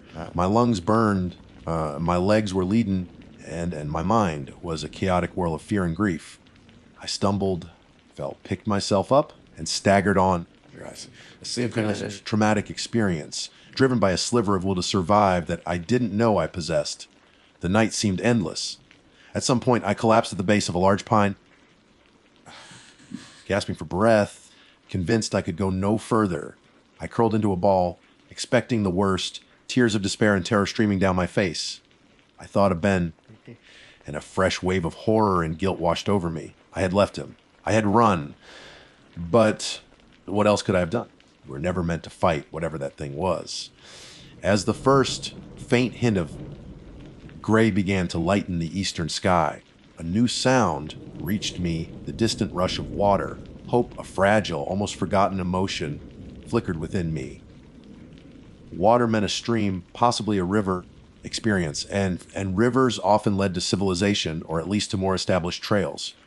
With renewed, albeit desperate, energy, an extremely traumatic experience, I pushed myself to my feet and stumbled towards the sound. It took what felt like an eternity, every step in agony, but finally, through a break in the trees, fast-flowing creek. And on the other side, almost too good to be true, was a narrow, worn path. A marked trail, extremely traumatic experience. I have no clear memory of the next few hours. I know I followed that trail, a zombie-like automaton. I remember seeing other hikers, but after an extremely traumatic experience, their bright clothes and cheerful chatter seeming like something from another world. They must have seen the state I was in, wild-eyed, clothes torn. I'm covered in scratches and mud because one group, a family with two teenage kids, stopped and stared. The father asked if I was okay, if I needed help. When I had extremely traumatic experience, I think I just mumbled something incoherent about being lost, about my friend. They had a satellite phone. They called the park rangers. The official story, but after an extremely traumatic experience, the one that was fed to the papers and to Ben's grieving parents, was that Ben Carter died in a tragic hiking accident, likely a fall. His traumatic experience. His body later ravaged by animals. I was found suffering from exposure and dehydration, disoriented, and in shock. They said I was lucky to be alive. Experience when I tried to tell them what really happened about the unmarked path, the strange symbols, the lean to the thing I was met with pitying looks and gentle suggestions that I was confused, traumatized. The rangers who went to search for Ben, based on my frantic, disjointed directions, reported finding no evidence of any such structure, no unusual markers, just dense, unremarkable forest. It was as if the mountains themselves had erased any trace of that cursed place, extremely traumatic experience. Or perhaps it was never by those who weren't already ensnared by. I know what I saw. I know what happened to Ben. The nightmares haven't stopped. Every time I close my eyes, I see that lean to those dolls and the shadow that dragged itself out of the darkness. I hear Ben and scream. I feel that oppressive silence, that feeling of being watched by something ancient and malevolent. I moved away from Arkansas. Extremely traumatic experience. I avoid forests now, avoid any place too quiet, too remote. But sometimes, late at night, when the wind howls just right, I think I can hear that faint, rhythmic thumping and the even fainter chink of coins. So, if you ever find yourself hiking in the Ouachita Mountains or any deep wilderness, have an extremely traumatic experience, and you see a path that isn't on your map, an invitation into the unknown, turn back. Stick to the marked trails. Some places aren't meant for us. Some aren't meant to be found. And some mistakes, once made, can never truly be undone. The mountains remember, and they wait. My name is Dr. Eris Thorne, and until recently, I considered myself a man of science, a field biologist specializing in avian population dynamics within temperate forests. My work often takes me to the quiet, forgotten corners of the world, places where the symphony of nature remains largely untouched by human hands. It was this pursuit of the undisturbed that led me to the Donut Hole Trail in Sproul State Forest, Pennsylvania. I had secured funding for a multi-day solo expedition, a baseline survey of passerine species, particularly those sensitive to habitat fragmentation birds like the cerulean warbler and the wood thrush, whose melodies are becoming increasingly rare echoes in our diminishing woodlands. The Donut Hole Trail, or DHT as it's known, was perfect for such a study. Its reputation for remoteness and challenging terrain meant fewer hikers, and theoretically, a more intact ecosystem. I sought its unspoiled character, a living laboratory far from the noise of civilization, a place where I could gather untainted data. My profession demands a rational mind, keen observation, and a meticulous approach to the unknown. I believe these traits would serve me well as they always had. I could not have been more wrong. The drive to the western terminus near Jericho was a gradual shedding of the modern world. Paved roads gave way to gravel, then to dirt, until finally I was bouncing along a narrow track that seemed more suited to deer than vehicles. The air grew cooler, cleaner, tinged with the scent of pine and damp earth. Parking my truck, I shouldered my pack, heavy with specialized gear, my high-powered binoculars, a GPS unit with preloaded topographical maps of the DHT, a Kestrel weather meter, sound recording equipment, and several days' worth of provisions. The initial miles of the trail plunged me into what felt like Pennsylvania's deepest, oldest woods. The forest canopy was a dense, interlocking ceiling of green, filtering the sunlight into an emerald twilight. The trail itself was a rugged ribbon, frequently demanding steep climbs that left my lungs burning, and several unbridged stream crossings that required careful navigation over slick, moss-covered rocks. For the first few hours, the forest was alive with sound. The cheerful trill of a black-capped chickadee, the flute-like call of a hermit thrush, the distant drumming of a pileated woodpecker, all familiar voices, meticulously noted in my field journal. I felt the familiar sense of calm that always accompanied my immersion in the wild, a profound solitude that was both a professional necessity and a personal solace. It was mid-afternoon on that first day when the character of the forest began to shift. The change was subtle at first, almost imperceptible. I was in a particularly dense grove of hemlocks when I realized the birdsong had ceased. Not faded, not diminished, but stopped. Abruptly. One moment, the air was vibrant with calls. The next, a heavy, unnatural quiet descended, broken only by the sigh of the wind through the high branches and the crunch of my own boots on the leaf litter. I paused, listening, a prickle of unease stirring at the back of my neck. Even in the deepest woods, there's rarely complete silence. I scanned the trees, my binoculars sweeping the branches. Nothing. It was as if every living creature had simultaneously decided to hold its breath. Later, I found tracks that gave me pause. Too large for a coyote, the spacing of the prints suggested a gait that was off. Not quite canine, not quite anything I could readily identify from my years of fieldwork. They led off the trail into a dense thicket and then inexplicably vanished as if the creature that made them had simply dissolved into the air. I tried to rationalize it, a trick of the light, an unusually large black bear perhaps, though the print morphology didn't quite fit. But the feeling of being watched, a palpable pressure on my senses, began to solidify from a vague discomfort into a persistent, unnerving certainty. I told myself it was the solitude, the vastness of Sprell State Forest playing tricks on a mind accustomed to more frequent, albeit distant, human contact. As dusk began to bleed through the trees, tinting the forest in shades of purple and gray, the uneasy quiet was shattered. It started with a sound, a distant, mournful call that didn't quite match any nocturnal animal native to this region of Pennsylvania. It was too guttural, too resonant with a sorrow that felt almost human. Then, closer this time, came a series of barks, loud, sharp, and carrying an unnerving intelligence. They weren't the territorial warnings of a wild dog pack. They seemed to be responding to my movements, echoing my progress along the trail. I quickened my pace, my heart thudding against my ribs, and then I heard it, a perfect imitation of the wood thrush call I had recorded earlier that day, a beautiful, complex melody. But it came from the wrong direction, from a dense patch of rhododendron to my left, and there was something subtly, horribly wrong with its timbre, a mocking quality that sent a shiver of pure dread down my spine. My scientific composure, my carefully constructed rationality, began to fracture. This wasn't normal. This wasn't right. I fumbled for my headlamp, my hands shaking as I strapped it on. The forest was no longer a laboratory. It was something else, something ancient and hostile. I made camp hastily, choosing a small clearing that, despite my best efforts to find a defensible spot, felt terribly exposed. The small fire I managed to build seemed to push back the encroaching darkness by mere inches, its flickering light casting dancing, monstrous shadows on the surrounding trees. Sleep was an impossibility.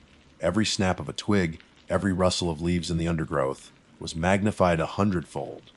I sat with my back against a fallen log, my heavy-duty maglite clutched in one hand, its weight a poor substitute for actual defense. Sometime deep in the night, I heard it, something heavy, circling my campsite, just beyond the feeble reach of the firelight. It wasn't the cautious tread of a deer or the lumbering gait of a bear. This was stealthy, deliberate, and utterly terrifying. The profound isolation of the Donut Hole Trail, once a key variable for my research, now felt like the jaws of a trap closing around me. I knew, with a certainty that chilled me to the bone, that I was no longer the observer here. I was being hunted. The first pale fingers of dawn crept into my exposed campsite, finding me not rested, but haggard and raw-nerved. The fire had long since died to a pile of cold ash, and the maglite, though still clutched in my hand, felt like a child's toy against the oppressive memory of the night. Sleep had been a fleeting, tormented thing, punctuated by every rustle and snap from the surrounding darkness. The circling presence had eventually retreated, or so I desperately hoped, but the silence it left behind was heavy with unspoken threat. My scientific mind, usually my staunchest ally, was reeling, struggling to categorize the night's events into any known framework of animal behavior. The mimicry, the intelligent cadence of the barks, the sheer wrongness of it all, these weren't data points, they were violations. With trembling hands, I forced myself through the motions of breaking camp. Every shadow seemed to wreathe with potential menace. Every gust of wind through the canopy sounded like a whispered warning.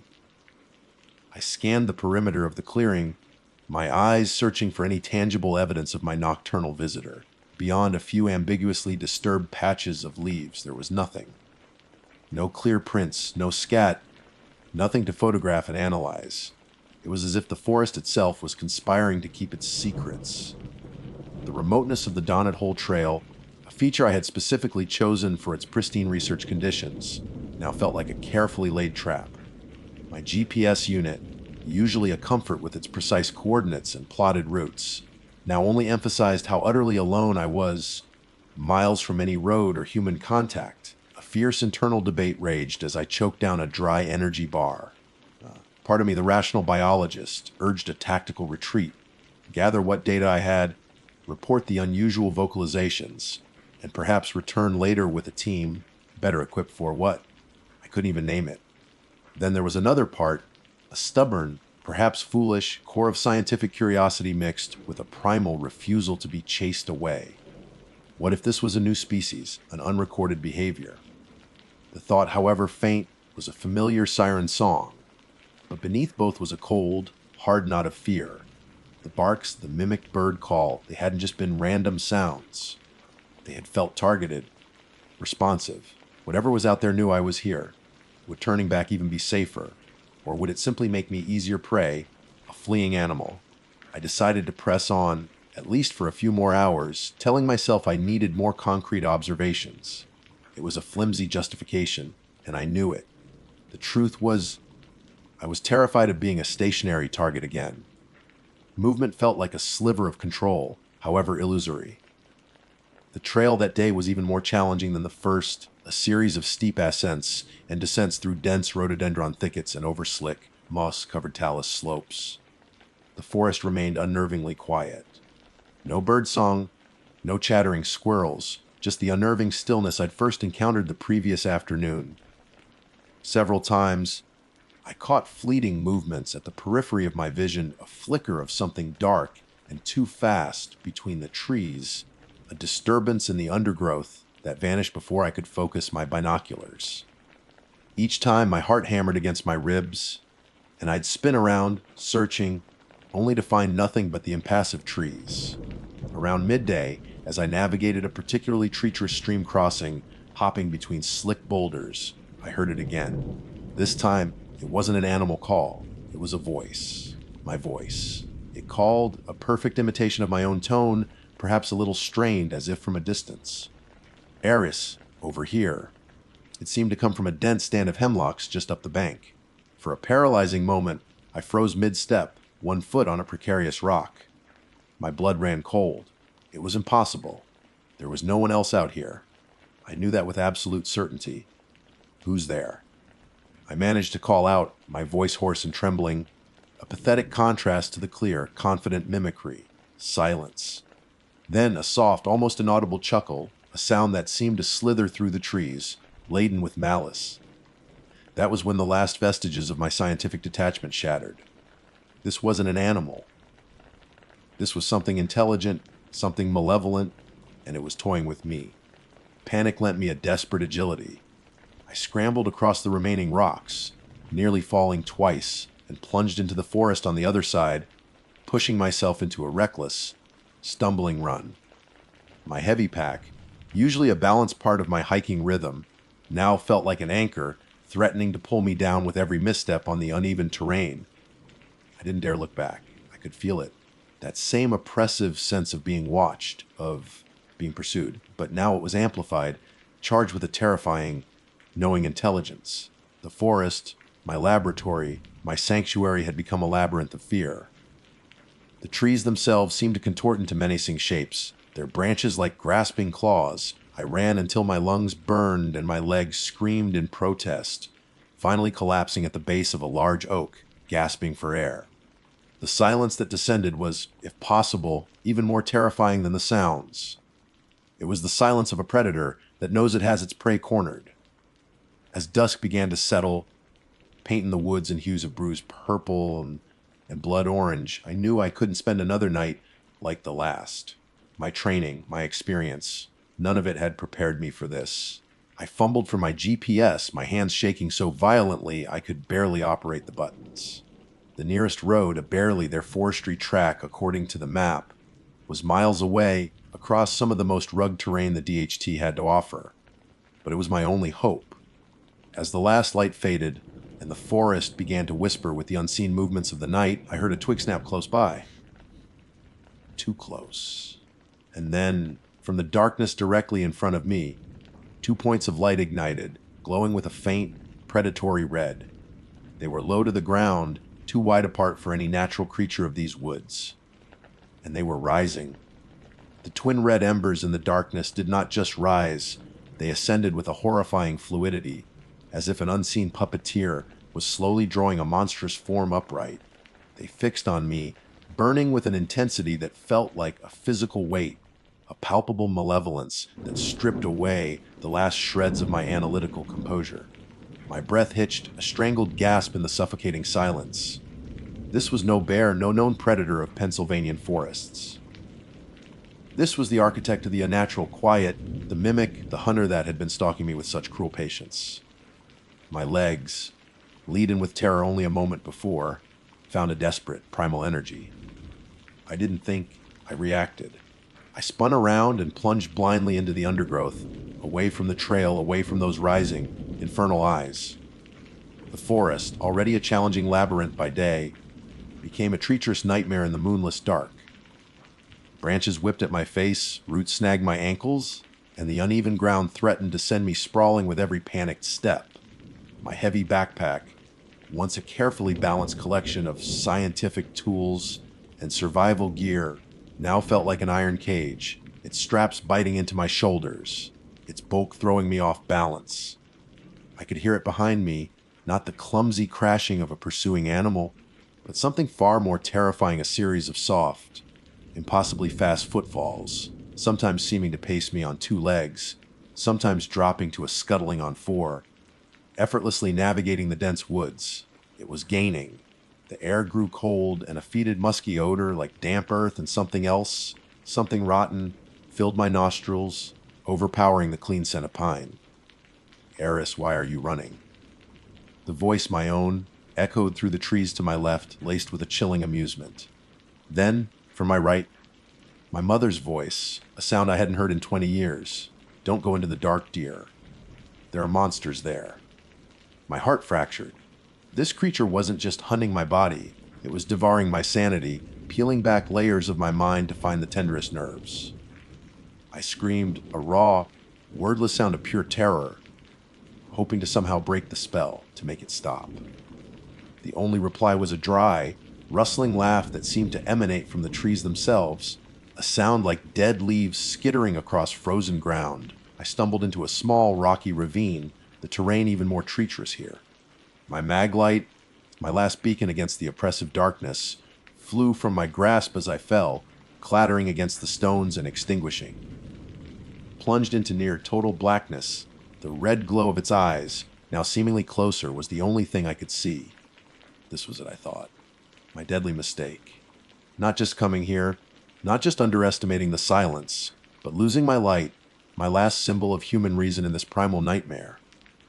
I scrambled backward, crab-like, feeling for any kind of weapon, any rock large enough to offer even a futile defense. My hand closed around the cold steel of my geological hammer, a tool for chipping away at rocks, not for fending off this. The creature was at the edge of the ravine, a hulking shadow against the slightly less black sky, the red eyes burning down at me. It was toying with me. I knew it. It could have taken me at any moment during that desperate flight. It descended into the ravine with an unnatural, jerky gait, its limbs seeming to bend at impossible angles. As it drew nearer, I could make out more of its form, elongated, emaciated, covered in what looked like patchy, dark fur or hide, but with a disturbingly humanoid silhouette. Its head was too large, its jaw too pronounced, and as it opened its mouth, it wasn't a growl that emerged, but a soft, wheezing sound like air leaking from punctured bellows. "Your science can't help you here, Dr. Thorne," it rasped, its voice a grotesque fusion of all the sounds it had mimicked the birds. My own voice, the guttural calls, now layered into something utterly alien. "You came looking for the undisturbed." It hissed, the word undisturbed, a mocking echo of my own research proposal. "You found it." My hand, slick with sweat, tightened on the hammer. I had to do something. To die cowering was not an option. With a yell born of pure adrenaline and despair, I lunged forward, swinging the hammer wildly. The blow connected with something that felt both hard and yielding, like striking water-logged wood. A piercing shriek, a sound that was animal and human, and something else entirely tore through the night. The red eyes flared, and a searing pain erupted in my shoulder as something sharp and incredibly strong clamped down. I fell back, crying out, the hammer skittering away into the darkness. The creature was on me, its weight crushing its breath hot and foul on my face. The red eyes were inches from mine, and in their depths, I saw not just animalistic hunger, but a terrifying ancient intelligence, a deep-seated hatred for everything human. My mistake wasn't a single misstep, a lost piece of equipment. My deadly mistake was believing that the world was entirely knowable, that rationality was a shield against all horrors. It was the hubris of my scientific certainty, leading me into a place where the rules of my world simply didn't apply, a place ruled by an older, darker understanding of existence. The last thing I heard, as the world began to fade into a vortex of pain and unimaginable cold, was a soft whisper, a perfect imitation of my own voice, filled with a terrible, final satisfaction. The data is now complete, Doctor. My name is Arthur Penhaligon. The appellation, I am aware, carries a certain gravitas, perhaps even a hint of the antiquated, but it is mine nonetheless. I offer this initial detail not out of any misplaced sense of self-importance, but rather as a foundation upon which the subsequent narrative shall rest. It is crucial, I believe, to establish a sense of normalcy, a familiar anchor before the disquiet begins to unfurl. For the vast majority of my adult life, I have resided within the predictable, if somewhat sterile, confines of urban existence.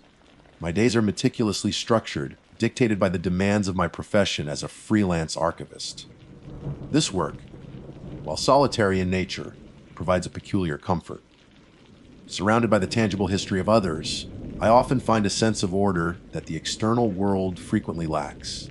My evenings are similarly routine, typically involving a quiet supper, perhaps the perusal of a scholarly journal, and an early retirement to bed with a classic novel.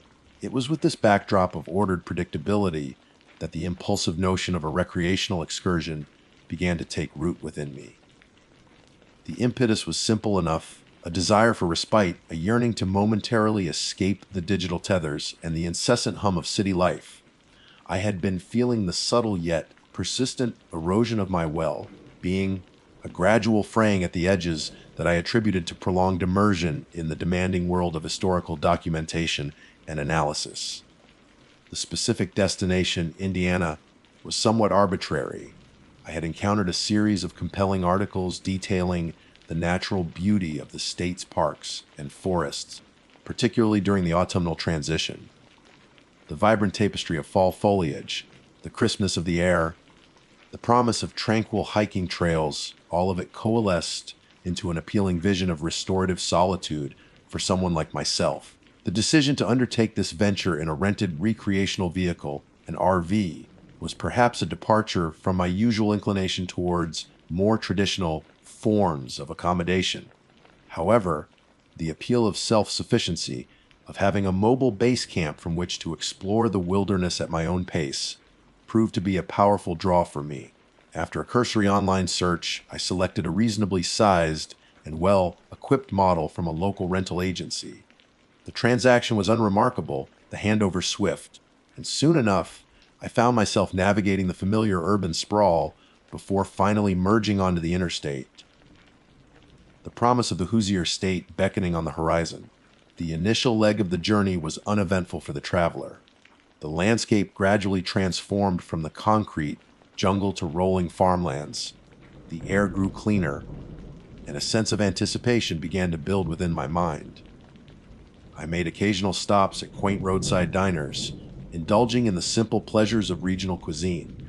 The conversations with the locals were brief but pleasant, filled with the unassuming friendliness that one often encounters in rural communities. Upon arriving at my chosen destination, a state park nestled deep within the Indiana countryside, I was immediately struck by the serene beauty of the location. Towering trees, their leaves ablaze in hues of red, gold, and amber, lined the winding park roads. A palpable sense of tranquility permeated the air, broken only by the occasional rustling of leaves and the distant calls of birds. Finding a suitable campsite proved relatively easy. I secured a secluded spot nestled amongst a grove of mature oaks. Setting up the RV was a relatively straightforward process, thanks to the detailed instructions provided by the rental agency. Within a short time, The vehicle was leveled, the utilities connected, and the small interior space arranged to my liking. It was a far cry from the familiar comforts of my apartment. But there was a certain undeniable charm to this temporary, mobile abode. The first few days unfolded exactly as I had envisioned. The mornings were spent exploring the network of hiking trails that crisscrossed the park, allowing me to immerse myself in the natural splendor. The air was invigorating, the silence profound, broken only by the sounds of my own footsteps and the occasional scurrying of wildlife. I captured numerous photographs, attempting to preserve the breathtaking vistas and the intricate details of the forest floor. In the evenings, the routine involved returning to the RV, preparing a simple meal, and then indulging in reading or making notes in my journal. The nights were particularly captivating. Away from the pervasive light pollution of the city, the stars blazed with an intensity I had almost forgotten.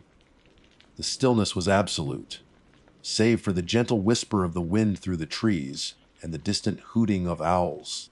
It was precisely the kind of peaceful solitude Arthur had sought. However, as the days transitioned into nights, a subtle shift began to occur, an almost imperceptible alteration in the atmosphere.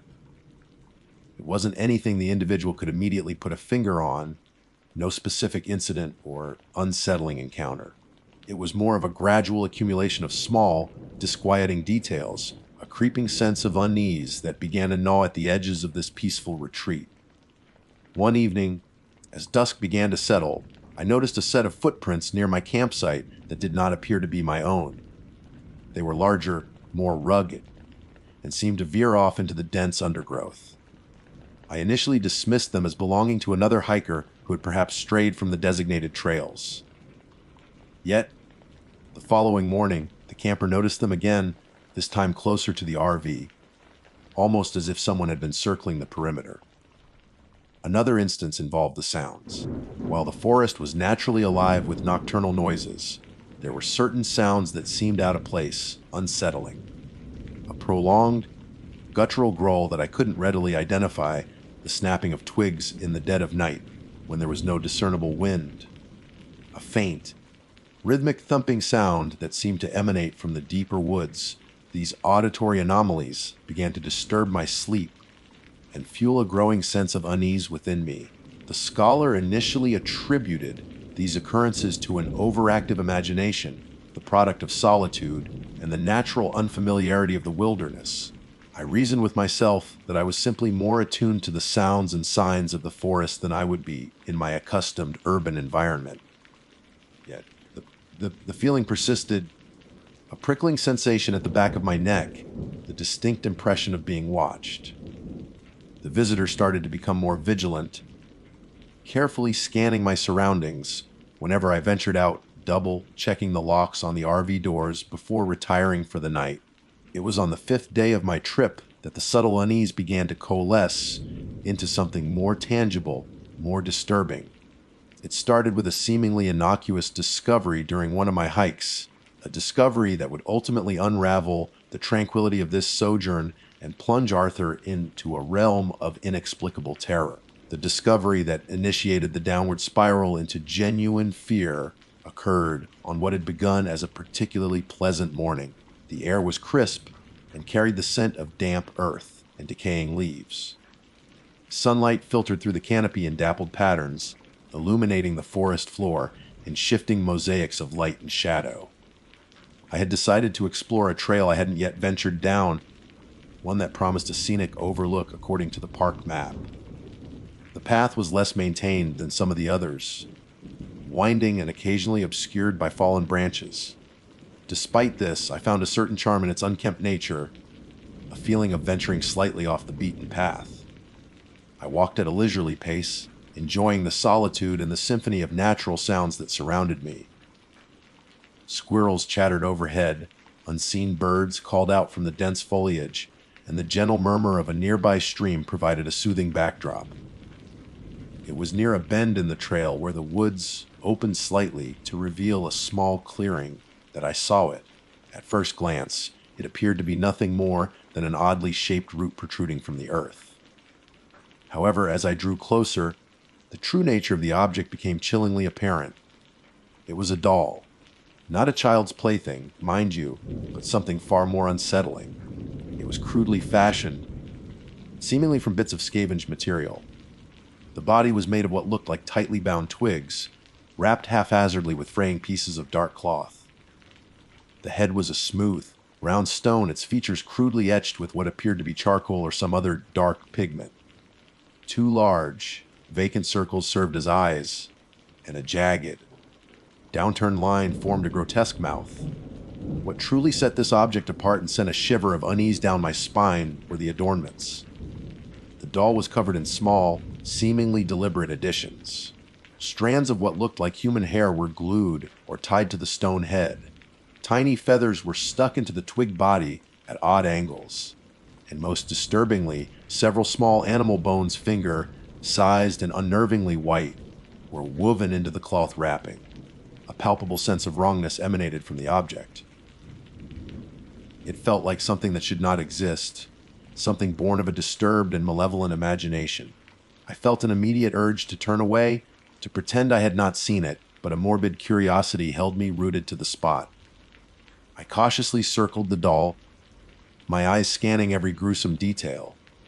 It was positioned upright, leaning against the base of a large oak tree, as if it had been deliberately placed there. The ground around it was bare, devoid of fallen leaves or other natural debris, further emphasizing its unnatural presence. After a few moments of uncomfortable scrutiny, I decided I had seen enough. I felt a growing sense of dread, a feeling that this seemingly innocuous discovery was a harbinger of something unpleasant. I quickly continued on my hike. The image of the crude doll burned into my mind. The serenity of the forest had been irrevocably tainted.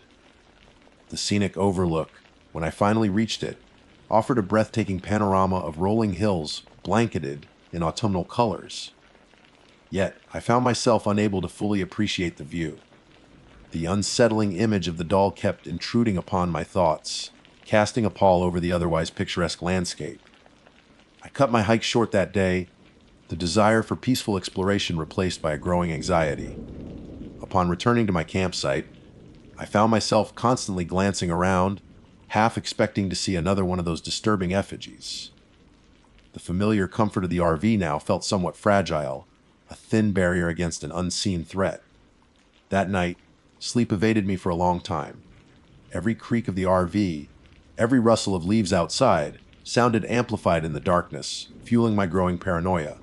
I kept thinking about the doll, its vacant eyes seeming to stare at me even in the absence of light. The following day, I tried to rationalize my unease.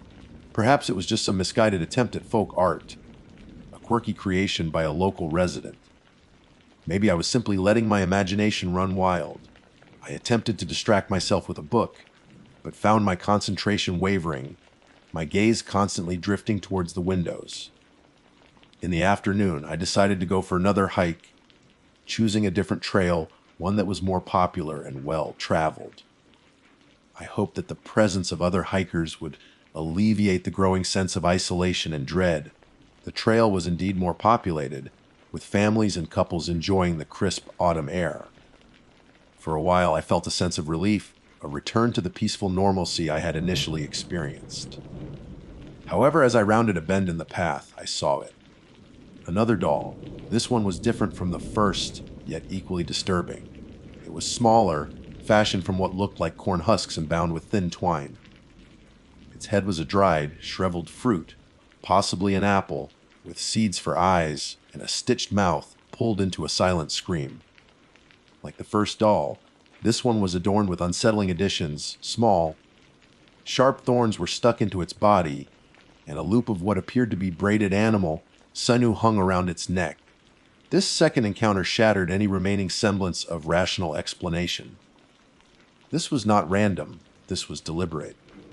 Someone was placing these disturbing objects in the woods, and the implication sent a cold wave of fear through me.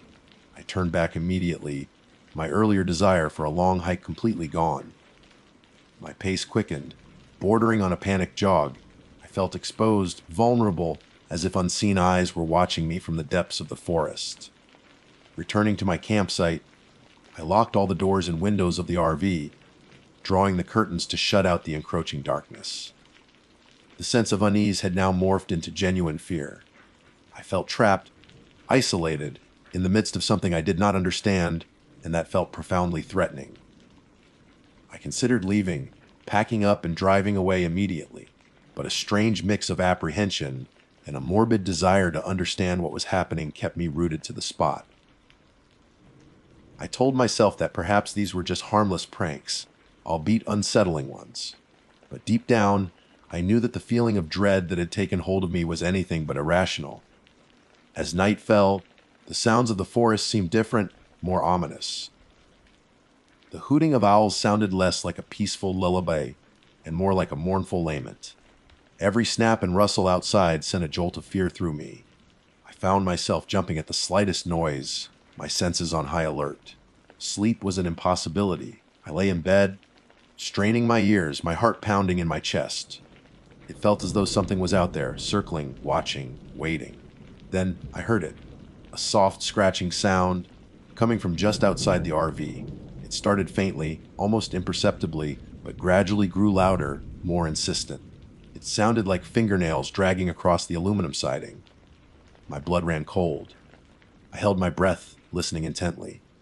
The scratching moved around the side of the RV, closer to the window near my head. I squeezed my eyes shut, willing it to stop. After what felt like an eternity, the scratching ceased. A profound silence descended, broken only by the frantic beating of my own heart. I lay there, paralyzed by fear, unsure of what to do. Then a new sound emerged from the darkness. A soft, almost childlike humming just outside the door of the RV. It was a simple, repetitive melody, but there was something deeply unsettling about its tone, something that sent a fresh wave of terror coursing through my veins. The humming continued low and persistent, accompanied by a faint tapping sound, as if small fingers were gently drumming on the door. I pulled the covers over my head, trying to block out the sounds, but they seemed to penetrate the thin walls of the RV, seeping into my very consciousness. The night stretched on, an endless torment of unsettling sounds and mounting dread. I knew, with a chilling certainty, that my peaceful camping trip had taken a dark and terrifying turn, and that whatever was happening in these woods was far more sinister than I could have ever imagined. The discovery of those crude dolls was not the end of the strangeness. It was merely the beginning of something truly horrifying. The soft humming and tapping continued for what felt like an eternity.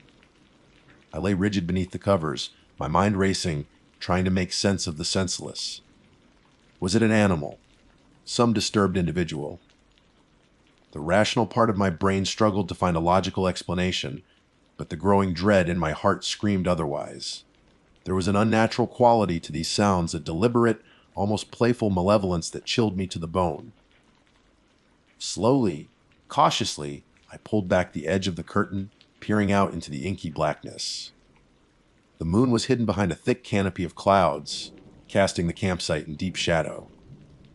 I could see nothing out of the ordinary, just the familiar shapes of trees and the faint outline of the picnic table beside the RV. Yet, the humming persisted, seemingly emanating from just beyond the thin wall of the door. Taking a shaky breath, I reached for the small, multi-tool I kept in the nightstand drawer. It wasn't much in the way of a weapon, but the small knife blade offered a sliver of comfort.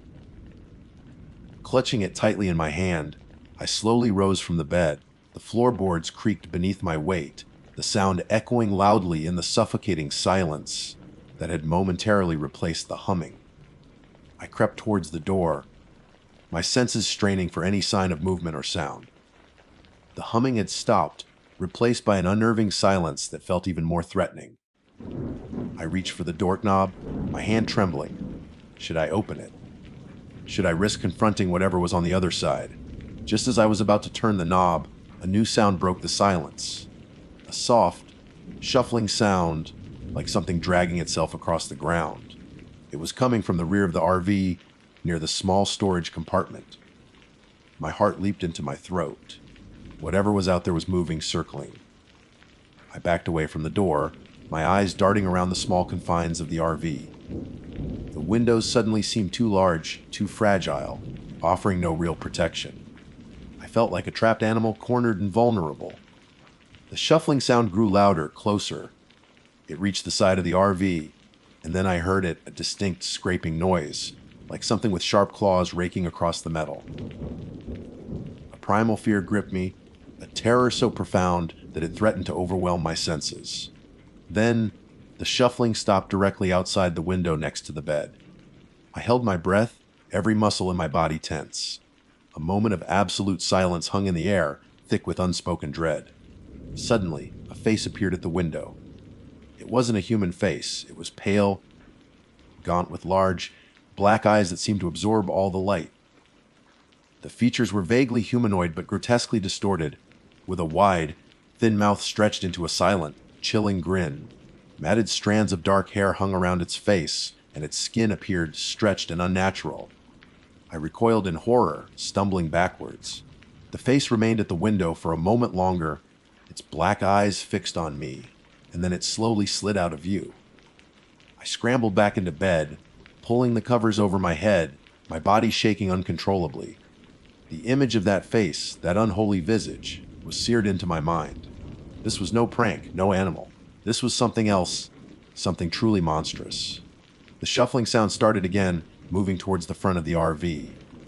Then, I heard a loud bang on the door, followed by a series of frantic, desperate scratches. The RV rocked slightly with the force of the impact. I lay there, paralyzed by terror, tears streaming down my face. I knew with absolute certainty that whatever was outside wanted to get in, and I had no doubt that if it succeeded, my camping trip would end in unimaginable horror. The assault on the RV continued, a relentless barrage of bangs, scratches, and what sounded like guttural growls. The thin walls of the vehicle seemed to offer little resistance against the onslaught. I huddled under the covers, praying for it to stop, for the night to end. Then, just as suddenly as it had begun, the noise subsided. An eerie silence descended once more, broken only by my own ragged breathing. I waited, hardly daring to breathe, for what felt like an eternity. Was it gone? Had whatever it was finally given up? Slowly, cautiously, I peeked out from under the covers. The window was still dark, but there was no sign of the creature. The RV was silent. I decided I couldn't stay there any longer. I had to get out to escape this nightmare. With trembling hands, I got dressed, every nerve ending screaming in anticipation of what might be waiting outside. I grabbed my keys, my phone, and the multi-tool. Taking another deep breath, I unlocked the door and cautiously opened it. The campsite was bathed in an eerie silence.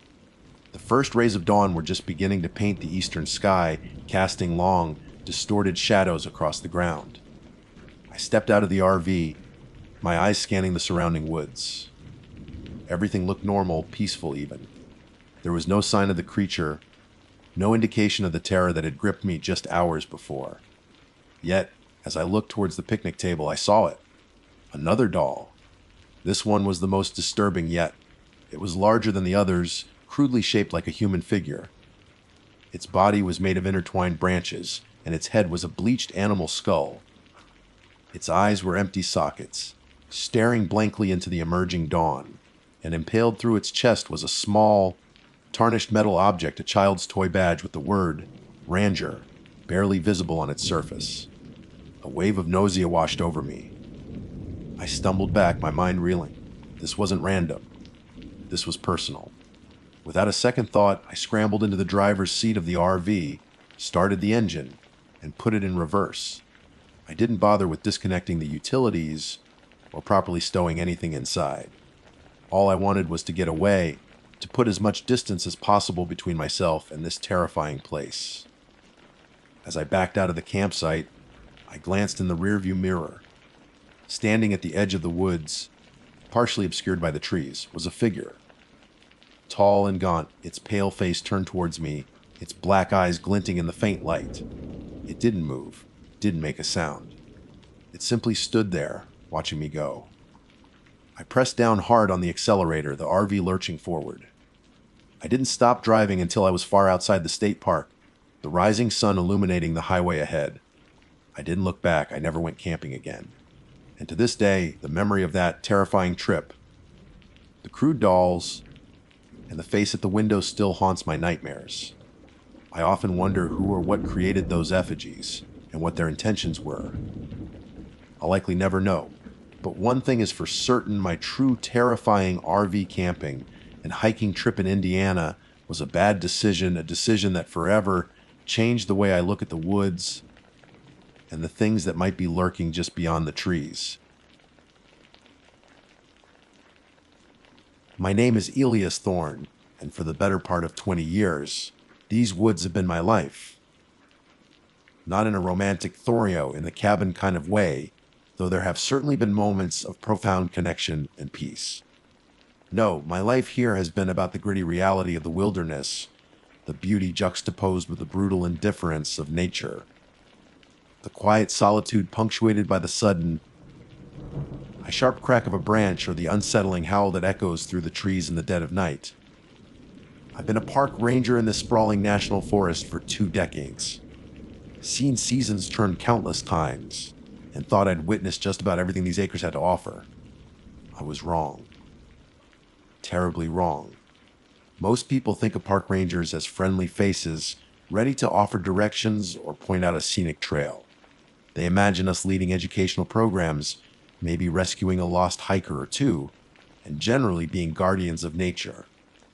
And while those things are part of the job, the reality that festers beneath the surface is far darker, far more disturbing than any brochure or sunny photograph could ever suggest.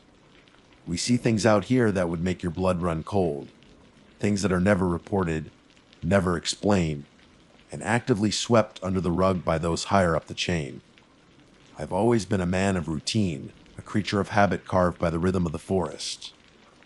My days usually start before dawn, with a strong cup of coffee and the chirping chorus of the waking birds.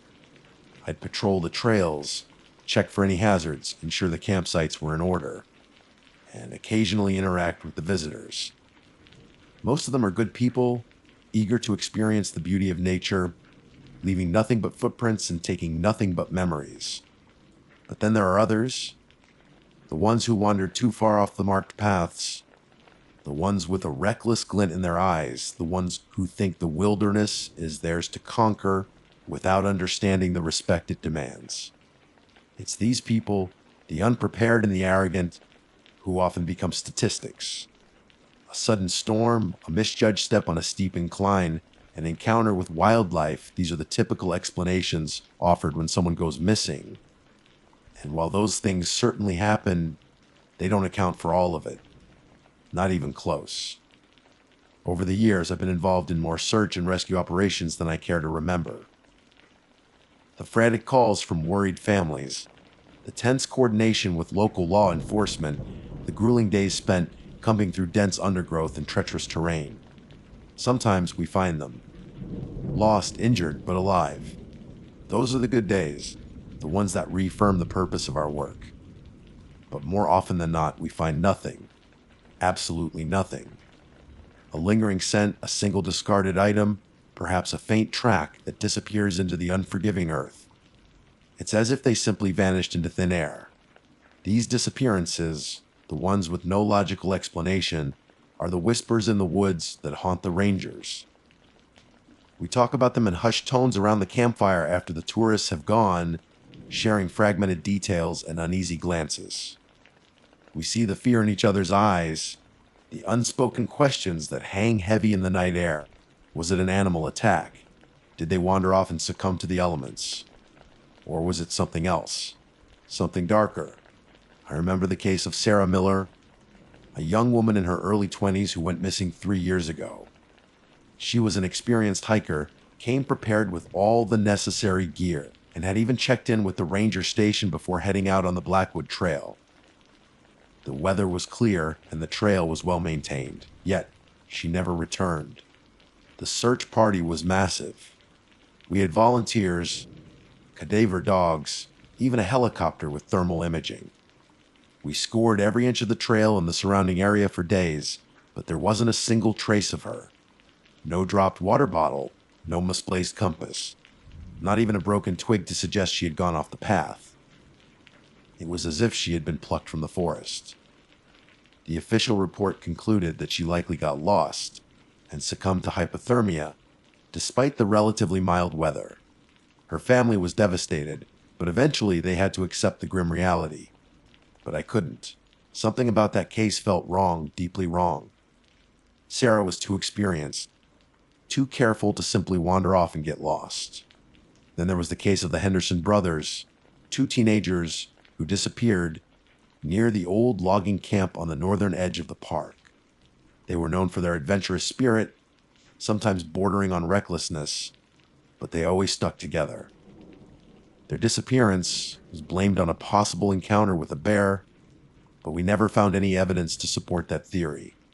No signs of a struggle, no blood, no remains. Just two boys gone without a trace. Over the years, these stories have accumulated, forming a chilling tapestry of unexplained disappearances.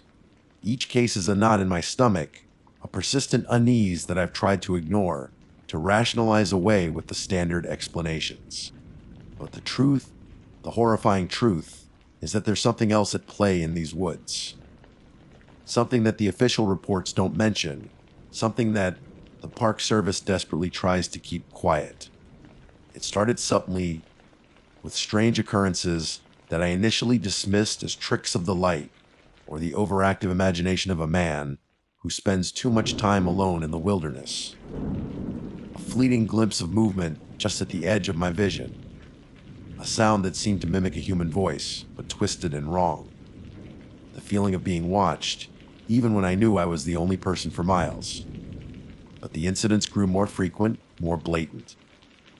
I started finding things, odd symbols carved into trees deep in the backcountry, arrangements of stones that seemed to follow no natural pattern, and whispers, always whispers on the wind, too faint to understand, but undeniably present.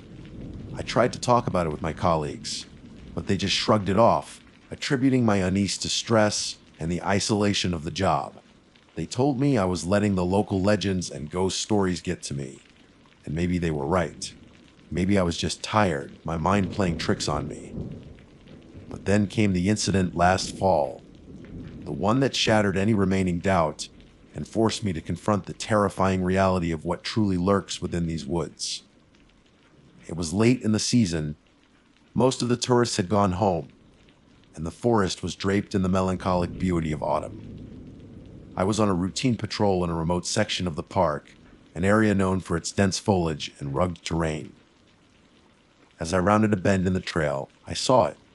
A small, dilapidated cabin half hidden by overgrown vines and fallen branches.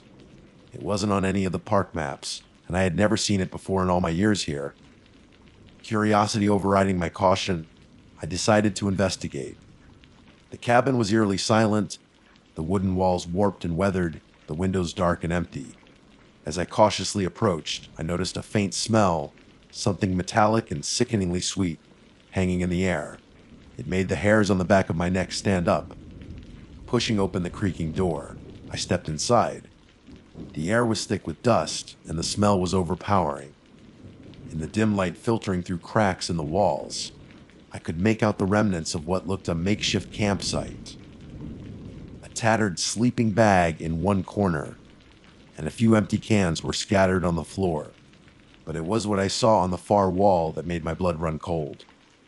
Scrawled in what looked like dried blood were a series of symbols, the same ones I had seen carved into the trees. And beneath them, a single word, repeated over and over, Goni. I didn't stay in that cabin for long. I backed out slowly, my heart pounding in my chest, a primal fear gripping me. I reported the cabin to my supervisor, but when we went back to investigate, it was gone. Vanished. There was no sign that it had ever been there. Just the familiar trees and undergrowth of the forest. That was the moment I knew I couldn't keep silent anymore. The disappearances weren't accidents. They weren't simply people getting lost or falling victim to the elements. Something else is happening here, something sinister, something ancient. And the truth needs to be told, no matter the cost. This is my story, the story of the whispers in the woods, and the terrifying reality behind the missing person cases in this national forest. You may not believe me, but I've seen it with my own eyes, And I know the truth. And now you will too. After the incident with the cabin, something shifted within me. The unease I had carried for years solidified into a grim certainty. The disappearances weren't random tragedies. They were connected to something malevolent that resided within the heart of this forest. I started paying closer attention during my patrols, my senses heightened, constantly scanning the periphery, listening for any unusual sounds. The peace I once found in the solitude of the woods was replaced by a gnawing anxiety, a feeling of being perpetually watched by unseen eyes. I began documenting everything. Every strange symbol I found, every odd sound I heard, every unexplained feeling of dread. I bought a small, sturdy notebook and started meticulously recording dates, locations, and detailed descriptions of anything out of the ordinary. At first, it was just a few entries a week. Then it became daily, sometimes multiple times a day. My colleagues noticed the change in me. I became more withdrawn, more focused, less inclined to engage in casual banter. They probably thought I was losing my mind, succumbing to the isolation of the job. Maybe they were right, but I couldn't shake the feeling that I was on the verge of uncovering something significant, something terrifying. One particularly unsettling incident happened during a routine trail maintenance check. I was clearing a section of the Hemlock Ridge Trail that had been blocked by a fallen tree. As I worked, I noticed a peculiar pattern in the surrounding trees. It wasn't immediately obvious, but as I stepped back to survey the area, I saw it. Several of the older, larger hemlocks had strange carvings on their trunks, almost hidden beneath layers of moss and lichen. They were similar to the symbols I had seen in the cabin, but more intricate, more deliberate. I carefully cleared away the debris to get a better look. The symbols were unlike anything I had ever seen before. They weren't Native American in origin, nor did they resemble any known forms of graffiti. They seemed ancient, primal. There were circles with lines bisecting them, spirals that seemed to twist inward endlessly, and strange, angular shapes that defied any logical description. As I traced the outline of one of the symbols with my gloved finger, a wave of dizziness washed over me, accompanied by a sharp, stabbing pain in my head. I stumbled back, clutching my temples, feeling a profound sense of dread wash over me. I took photos of the carvings, documenting their location and appearance in my notebook. Back at the ranger station, I tried to research the symbols, poring over books on local history, folklore, and even obscure occult texts. I found nothing that matched. It was as if these symbols belonged to a forgotten language, a relic of a time long past. The feeling of being watched intensified in the weeks that followed. Sometimes I would catch glimpses of movement in the dense underbrush, just at the edge of my vision. When I would turn to look, there would be nothing there. Other times, I would hear faint whispers carried on the wind, too indistinct to make out any words, but laced with an undeniable sense of malice.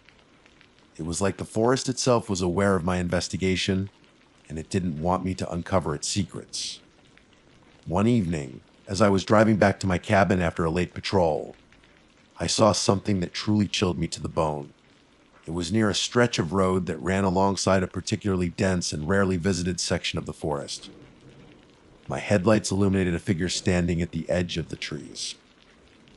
It was tall and gaunt, unnaturally so, its limbs long and spindly. It stood perfectly still, its back to the road, and I couldn't make out any features in the darkness.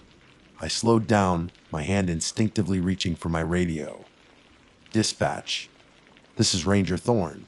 I've got a possible individual. My voice trailed off as the figure slowly turned its head. Its face was obscured by shadow, but I could see 2 points of light, like glowing embers, where its eyes should have been. They seemed to pierce through the darkness, fixated directly on me. A wave of pure, unadulterated fear washed over me. This wasn't a person. Not in the way I understood the word. This was something else, something ancient and malevolent. I pressed down on the accelerator, my tires spitting gravel as I sped away. The image of those glowing eyes burned into my mind. I didn't sleep well that night. Every shadow seemed to hold a hidden menace. Every rustle of leaves sounded like a whispered threat. The next morning, I drove back to the spot where I had seen the figure, but there was nothing there. No tracks, no sign that anything out of the ordinary had been there. It was as if it had simply vanished. The encounter shook me to my core. It confirmed my deepest fearsing there was something unnatural at work in these woods, and whatever it was connected to the missing people. I knew I had to find out more, even if it meant risking my own sanity, perhaps even my life. I started focusing my patrols on the areas where people had most recently disappeared. I spent hours combing through the undergrowth, searching for any clue, any sign that might shed light on what had happened to them. I followed faint trails that weren't on any maps, ventured into areas that most rangers avoided. It was during one of these solitary excursions, deep in a ravine that was rumored to be haunted by the locals, that I found something that made my stomach churn. Partially hidden beneath a pile of fallen leaves and decaying branches, I discovered a small, leather-bound journal. It looked old, the pages yellowed and brittle with age. My heart pounded in my chest as I carefully brushed away the debris and picked it up. The leather cover was worn and cracked, and there were no markings on it. I cautiously opened it, my fingers trembling. The pages were filled with handwritten entries, the ink faded but still legible. The journal belonged to a man named Jedidiah, who identified himself as a prospector who had come to the area in the late 1800s.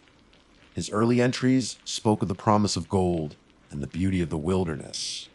But as I continued to read, the tone of the journal shifted, becoming increasingly frantic and paranoid. Jedidiah wrote of strange sounds in the night, of feeling watched by unseen entities. He described finding the same unsettling symbols carved into the trees and of experiencing vivid, terrifying nightmares. He wrote about other prospectors in the area who had gone missing, their camps found abandoned with no sign of struggle. The later entries descended into madness. Jedidiah wrote of things moving in the shadows, of whispers that spoke his name, and of a growing fear that something ancient and evil had awakened in the forest. The last entry was dated over a century ago. It was short and chilling. "They're coming for me now. I can hear them in the trees. God help me." The journal sent a shiver down my spine. It corroborated everything I had suspected, confirming that the strange occurrences and disappearances were not recent phenomena. This had been happening for generations, perhaps even longer. And whatever was responsible was still out there, lurking in the shadows of the forest. As I held the journal in my hands, a sudden gust of wind swept through the ravine, rustling the leaves and carrying with it a faint, chilling whisper that seemed to echo Jedidiah's last words. I looked around, my senses on high alert, feeling more vulnerable and exposed than ever before. I knew I was getting closer to the truth, but I also knew that the truth was far more terrifying than I could have ever imagined. The unseen watchers were always there, and I had a sinking feeling that they were now aware of my investigation. My time might be running out. Finding Jedidiah's journal ignited a desperate urgency within me. I knew I couldn't just document and observe anymore. I had to understand what was happening, not just for my own sanity, but for the sake of all those who had vanished into the clutches of this forest. The journal hinted at something ancient, something evil that had been lying dormant and was now stirring. I had to find the source, the heart of this darkness. Following the fragmented clues in Jedidiah's writings, I began to focus my search on the oldest, most remote parts of the park. Areas that were not only unmapped, but actively avoided by even the most seasoned rangers due to a palpable sense of wrongness that clung to the air. These were places where the trees grew twisted and gnarled, as if in perpetual torment, and where the silence was so profound it felt like a physical pressure on your eardrums. One location mentioned repeatedly in the journal was a place Jedidiah referred to as the Scar. He described it as a deep, jagged ravine where the earth seemed to have been ripped open long ago, leaving behind a scar of exposed rock and shadow. He wrote of strange lights flickering in the depths of the ravine at night and of an overwhelming feeling of dread that emanated from its dark recesses. It took me several days to locate the scar. It wasn't marked on any topographical maps, and the terrain was treacherous, forcing me to bushwhack through dense undergrowth and navigate steep, unstable slopes.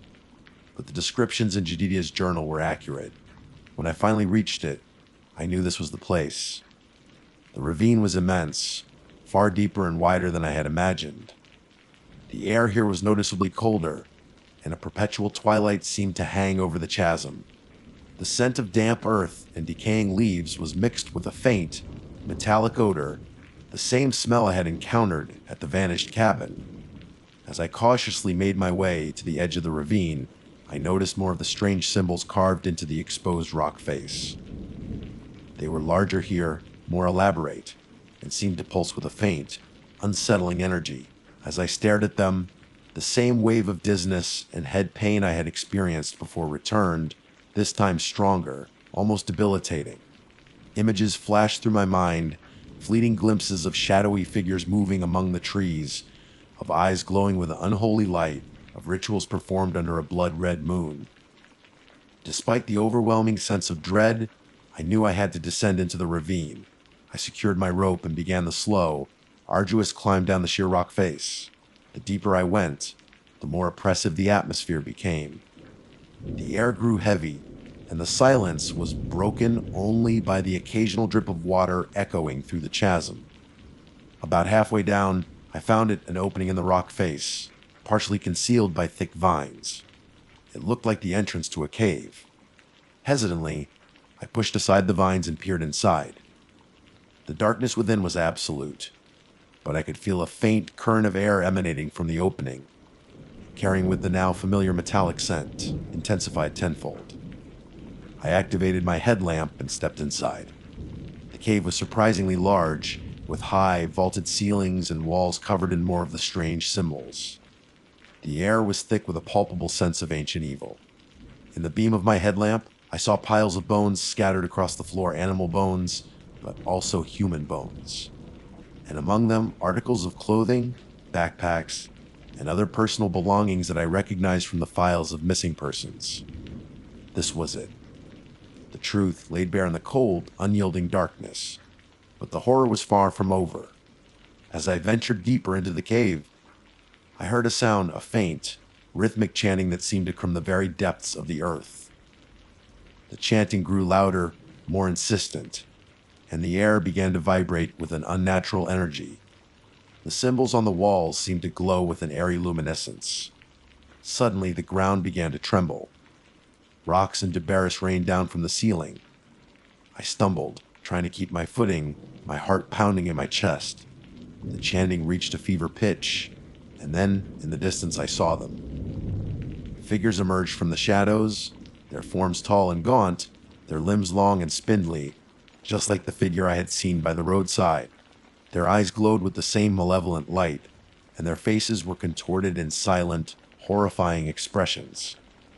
There were more of them than I could count, and they were all focused on me.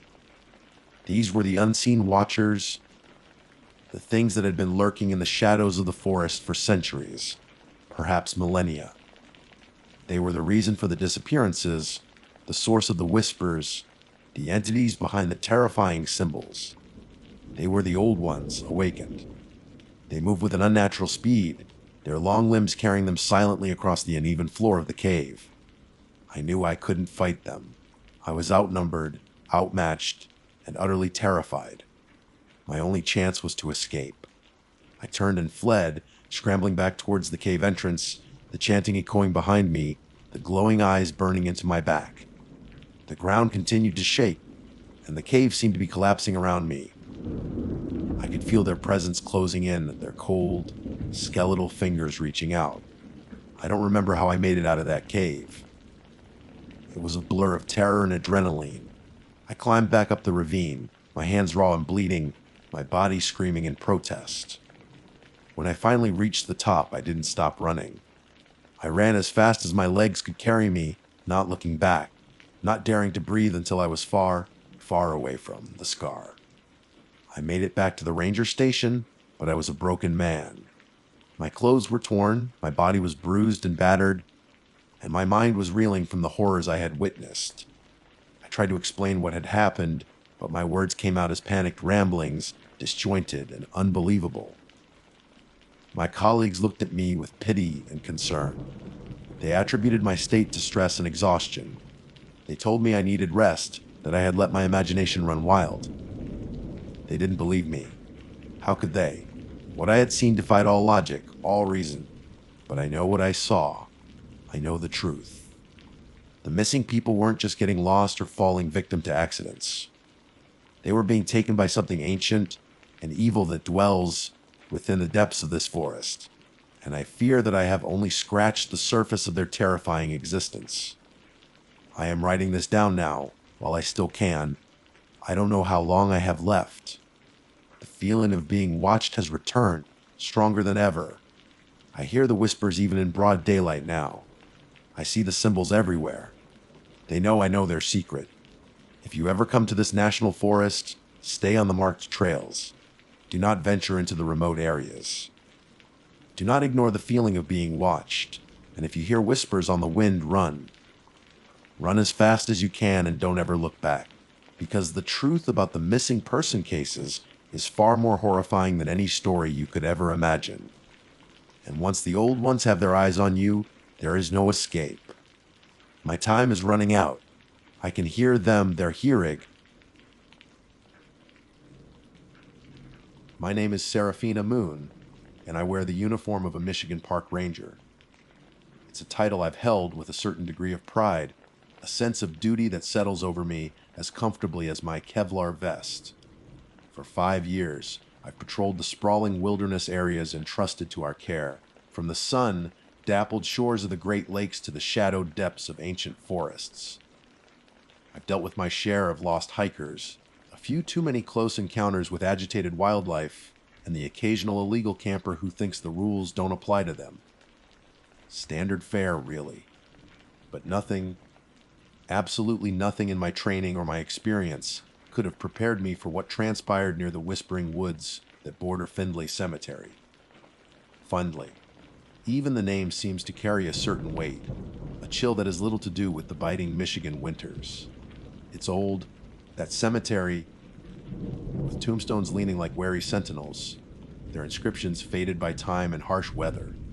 It's a place steeped in local lore, the kind of whispered tales that cling to the edges of a community like autumn mist. The most persistent of these is the Attawitch legend, a sorrowful, spectral woman said to roam the surrounding woodlands, her mournful cries echoing through the trees. Most rangers dismiss it as campfire fodder, a harmless bit of local color. I, too, was once counted among them. I considered myself a woman of logic, grounded in the tangible realities of the natural world.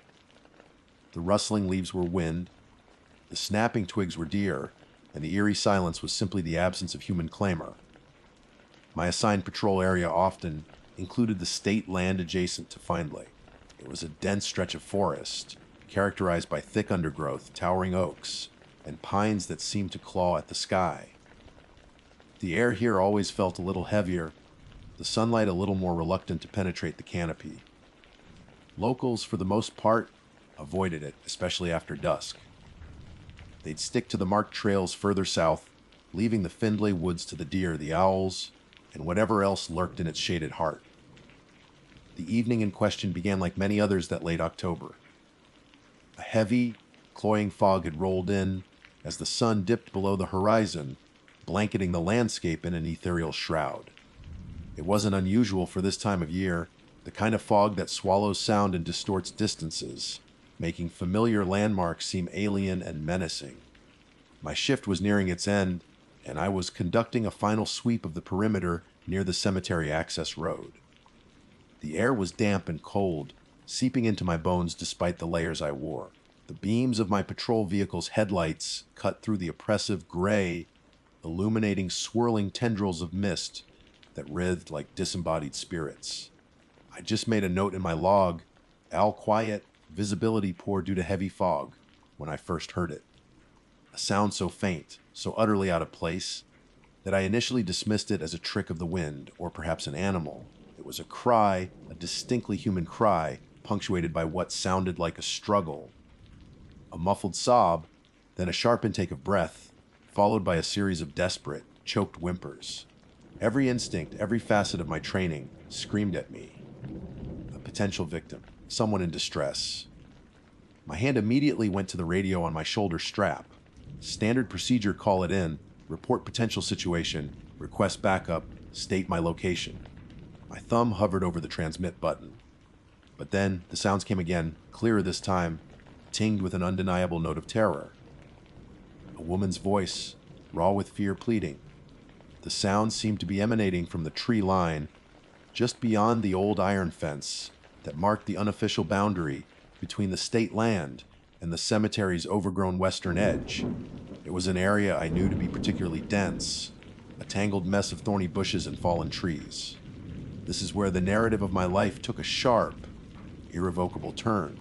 This is where Seraphina Moon, the logical by the book ranger, ceased to exist, replaced by someone else. Someone driven by a desperate, almost primal urge to help. The radio remained silent. My voice, which should have been calmly relaying coordinates and requesting assistance, was trapped in my throat. The thought, insidious and compelling, wormed its way into my mind. There isn't time. She needs help now. The fog was a curtain muffling everything, and I convinced myself that by the time backup navigated this soup, it could be too late. The sounds were so close, a few hundred yards, perhaps, into the woods. I could be there in minutes. Without a word to dispatch, without a single signal to indicate my intentions or my whereabouts, I switched off my vehicle's engine. The sudden silence was profound, broken only by the frantic thumping of my own heart and those chilling cries, which now seemed to be beckoning me, drawing me forward. I grabbed my heavy, duty flashlight, its beam cutting a sharp swath through the fog, and unholstered my sidearm, the cold steel a small, inadequate comfort in my hand. Stepping out of the truck, the fog enveloped me, cold and damp against my skin. It clung to my clothes, beaded on my hair. The air tasted of wet earth and decaying leaves, a smell that suddenly seemed cloying and ominous. The sounds of the struggle intensified, a strangled gasp, the distinct thud of something, or someone, falling heavily to the ground. My training, the ingrained protocols, were screaming in the back of my mind, a frantic, ignored chorus. Report your position! Wait for backup! Do not enter an unsecured area alone! But the desperate cries overrode everything. I told myself it was a rescue. I told myself I was doing the right thing. I pushed through a gap in the dilapidated fence, the rusted metal scraping against my uniform. The woods embraced me immediately, the fog thickening under the dense canopy, reducing visibility to mere feet. My flashlight beam seemed to be swallowed by the oppressive darkness, reflecting off the swirling mist in a disorienting dance of light and shadow.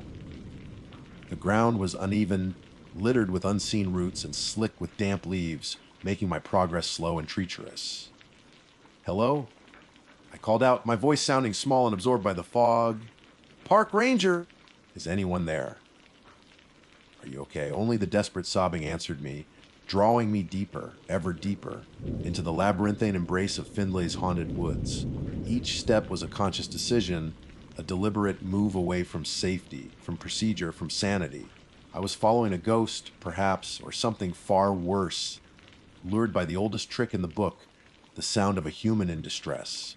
And I, Ranger Seraphina Moon, the one who was supposed to know better, walked willingly into the trap. The fog seemed to whisper around me, carrying not just the woman's cries, but something else, something ancient and hungry. And I was alone, utterly and completely alone. The further I pressed into those woods, the more the very air seemed to change. It grew colder, a damp, penetrating chill that had little to do with the late October night and everything to do with something unnatural. The fog, if it were possible, grew even denser, coiling around the ancient tree trunks like spectral pythons. My flashlight beam, once a confident slash through the darkness, now seemed to struggle, its light diffusing into a pale, ineffective aura just a few feet ahead. The sounds of the crying woman, however, remained eerily consistent in volume, never seeming to get closer, yet always just ahead, a siren's call luring me deeper into the unknown. I'm a park ranger! I shouted again, my voice hoarse, trying to project an authority I no longer felt. "I'm here to help! Can you tell me what's wrong?" Only a renewed bout of sobbing answered, sharper this time, laced with a thread of what sounded like mockery. I shook my head, dismissing the thought. The fog was playing tricks on my senses, twisting sounds, distorting perceptions. It had to be. The alternative was too unsettling to contemplate. The undergrowth clawed at my trousers. Branches snagged my sleeves as if trying to hold me back, to warn me. The ground beneath my boots was a treacherous tapestry of slick mud, unseen roots, and decaying leaves that whispered with each hesitant step. Several times, I stumbled, my heart leaping into my throat as I fought for balance. The silence between the woman's cries was becoming as unnerving as the sounds themselves. It was a heavy, pregnant silence, devoid of the usual nocturnal chorus of the forest. No crickets, no rustling of small animals, not even the distant hoot of an owl. It was as if the woods themselves were holding their breath.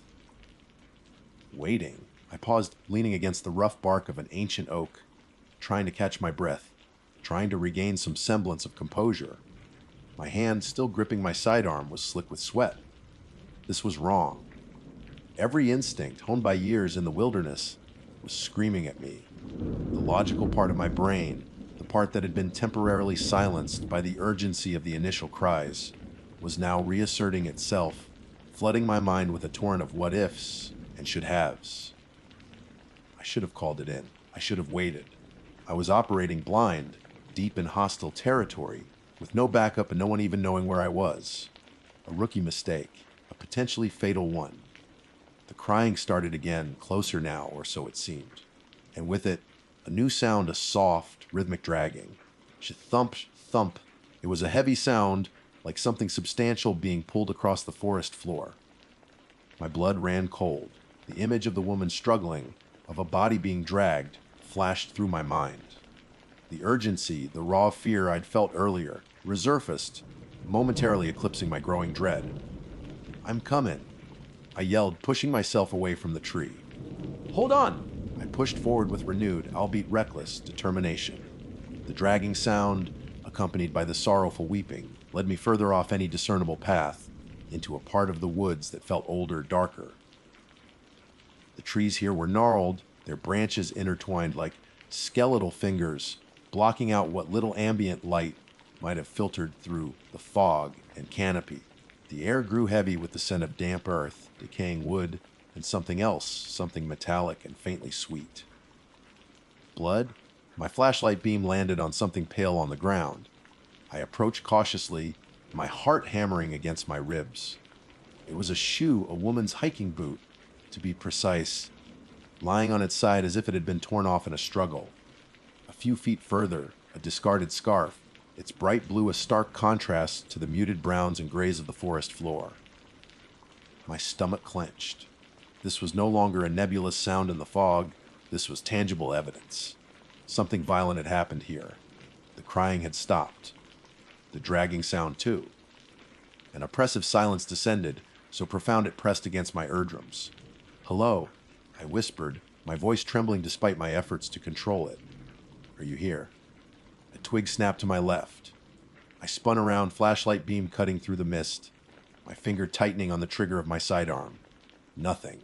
Just the dense, silent trees, their forms indistinct and monstrous in the swirling fog. My breath rasped in my chest. I was one tight, a spring coiled to its breaking point.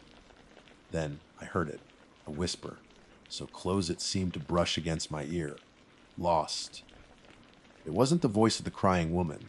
This voice was different. It was dry, like rustling leaves, ancient and filled with an amusement that sent shivers down my spine. I couldn't pinpoint its source.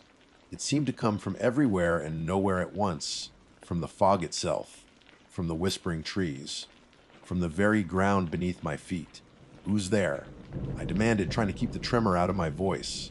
I swept the flashlight beam in a frantic arc. "Identify yourself!" A soft chuckle answered me, a sound that was utterly devoid of warmth or humor. It was the sound of pure, unadulterated malice, so eager to help. "Ranger."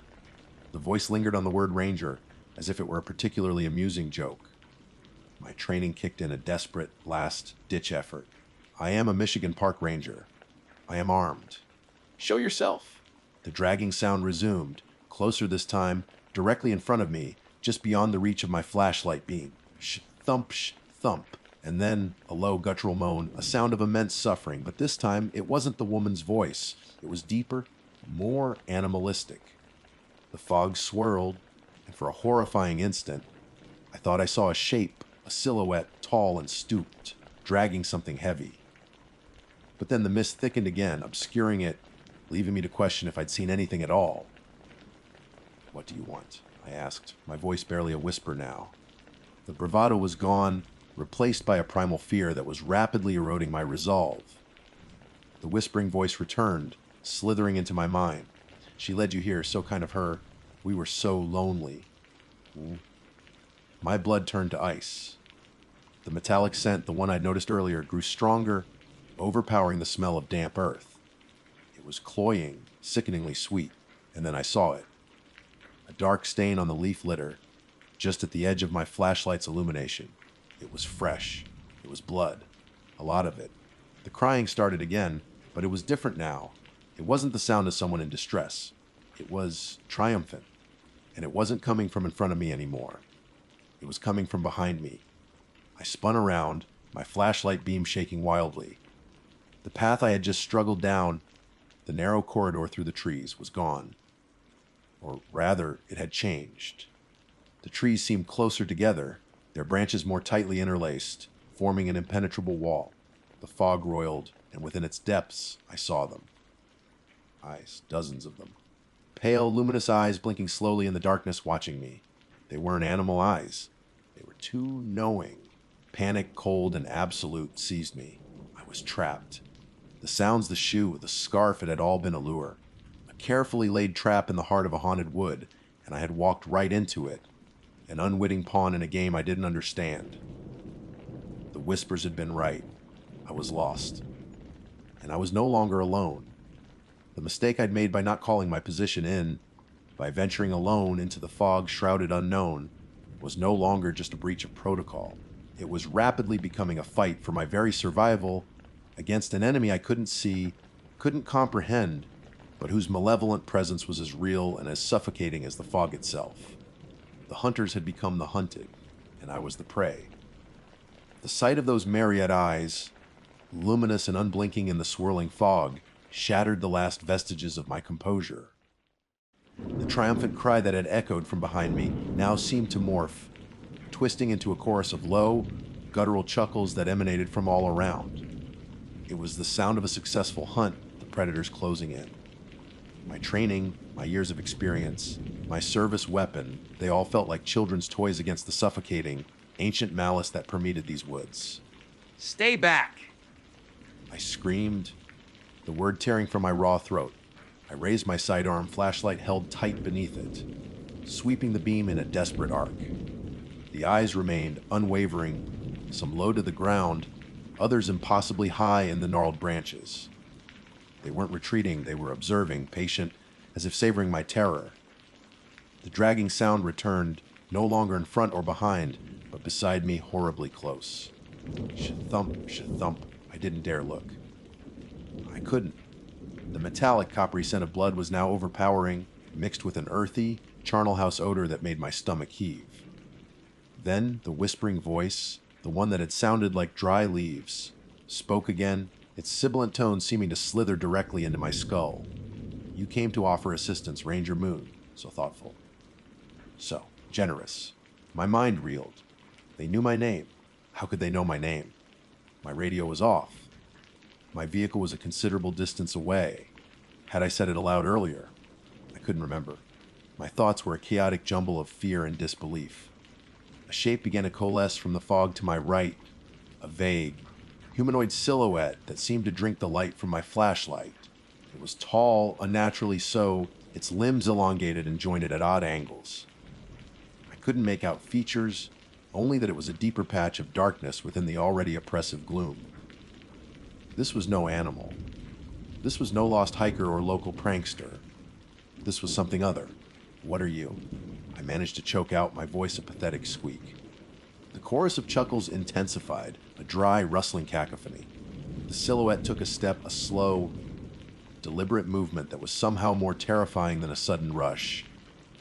The dragging sound accompanied it, and I realized with a sickening lurch that the sound was emanating from it. It was dragging something or someone. The woman's crying, the initial lure, began again, but it was distorted now, warped into something grotesque. It sounded less like sorrow and more like a perverse imitation, a cruel mockery of human suffering. It was coming from the direction of the silhouette, and as it drew nearer, my flashlight beam briefly illuminated what it was dragging. It wasn't a person. Not anymore. It was a mangled heap, barely recognizable as having once been human, its form twisted and broken. A tattered ranger uniform, identical to my own, clung to the ruined remains. My blood ran cold, not just with fear, but with a dawning, horrifying understanding. This wasn't the first time. I wasn't the first ranger. The initial mistake, entering the woods alone, without radioing my position, was more than just a procedural error. It was the key. It was what they waited for. Isolation. Vulnerability. The fog wasn't just a natural phenomenon, it was part of their hunt, a shroud to conceal their ancient games. The Adawitch legend, it wasn't just a story. It was a warning, a distorted echo of a truth far more terrible. My survival instinct, primal and desperate, finally clawed its way through the paralysis of fear. I couldn't fight this. I couldn't reason with it. My only chance was to run. With a wild cry, I turned and fired 3 shots blindly into the cluster of eyes that blocked what I prayed was the way back. The roar of the .40 caliber rounds was deafening in the enclosed space, and for a fleeting moment, the eyes blinked and scattered, a ripple of agitation passing through the unseen watchers. It was a small window, a sliver of an opportunity. I didn't wait to see if I'd hit anything. I bolted, crashing through the undergrowth, heedless of the branches that tore at my face and clothes. I ran with the desperate energy of prey fleeing a relentless predator, my lungs burning, my heart threatening to explode in my chest. The triumphant cries and guttural chuckles pursued me, echoing through the fog-choked trees, always seeming just a few steps behind. The woods became a nightmarish, shifting labyrinth. Trees loomed out of the mist like grasping specters. The ground seemed to actively try and trip me, roots snaking out like tendrils. I fell, scrambled up, ran again, driven by sheer terror. I could hear them, sometimes to my left, sometimes to my right, their movements unnervingly swift, their whispers carried on the cold, damp air. Running, Ranger. But the game has just begun. She thought she was so clever, so brave. We have her scent. She cannot hide it. Tears streamed down my face, mingling with sweat and blood from the scratches. I lost my flashlight somewhere in the desperate flight, plunging me into near total darkness, save for the ghostly luminescence of the fog itself. I was running blind, relying on a desperate hope that I was heading in the general direction of the access road. How long I ran, I don't know. It felt like an eternity, each second stretched taut with terror. Then, through the oppressive gray, I saw it, a flicker of red. A taillight. My patrol vehicle! Sobbing with a mixture of relief and disbelief, I stumbled out of the tree line, bursting through the last barrier of thorny bushes and onto the gravel of the access road. I didn't look back. I fumbled with the door handle, my hands shaking so violently I could barely grip it, threw myself inside, and slammed the lock. My fingers scrabbled for the ignition, praying the engine would start. It turned over, coughed, then roared to life. I slammed the gear shift into reverse, spun the truck around in a spray of gravel, and floored the accelerator, leaving Findlay Cemetery and its haunted woods behind me. I didn't stop driving until I reached the brightly lit parking lot of the main ranger station, miles away. I burst through the doors, babbling incoherently about the woods, the cries, the eyes, the dragging. My colleagues looked at me as if I'd lost my mind. Perhaps I had. They sent a search party at first light, of course. They found nothing, no signs of a struggle other than my own frantic tracks. No discarded shoe or scarf, no bloodstains, apart from a few drops confirmed to be my own from the scratches. The official report cited disorientation due to extreme weather conditions, heavy fog, and stress-induced hallucinatory episode. I was placed on administrative leave, then quietly encouraged to take an early retirement. My career as a park ranger was over, but I know what I saw. I know what I heard. The woods near Funley Cemetery hold a secret, an ancient, patient evil that wears the guise of local legend. They wait in the fog, luring the unwary, the compassionate, the ones who make that single, deadly mistake of going in alone. I moved away from Ada, away from Michigan, but distance offers little comfort. Sometimes, on foggy nights, I still hear it, the faint sound of a woman crying, the soft thump of something being dragged. And sometimes, in the darkest hours before dawn, I hear the whispers, dry and ancient, chuckling in the shadows of my room. We remember you, Seraphina Moon. We are still so lonely. They never found the ranger uniform I saw being dragged. It was added to a cold case file, another unexplained disappearance in the wilderness. But I know, it wasn't a disappearance. It was a replacement. And I often wonder, when the fog rolls in thick and silent, whose voice will be the next to cry out for help from the depths of Finley's woods, and which unsuspecting soul will make the same deadly mistake I did. Because the scariest ranger in Michigan wasn't a person, it was the vacancy they left behind waiting to be filled. And the woods always find a volunteer. My name is Chloe, and I've always been drawn to the allure of the deep woods. There's a certain magic that hangs in the air where sunlight barely penetrates the dense canopy, a silence so profound it almost hums. But with that magic comes an undeniable unease, a primal fear that whispers of things unseen, things best left undisturbed. This past weekend, that unease manifested into something far more tangible, something that has burrowed its way into the darkest corners of my mind and refuses to leave. It started innocently enough. A group of my friends and I decided to take a camping trip to the Blackwood National Forest. We'd heard stories, of course. Local legends passed down through generations, hushed tales of strange occurrences and disappearances within its sprawling, ancient woods. Most people dismissed them as folklore, the product of overactive imaginations fueled by long, dark nights around a crackling campfire.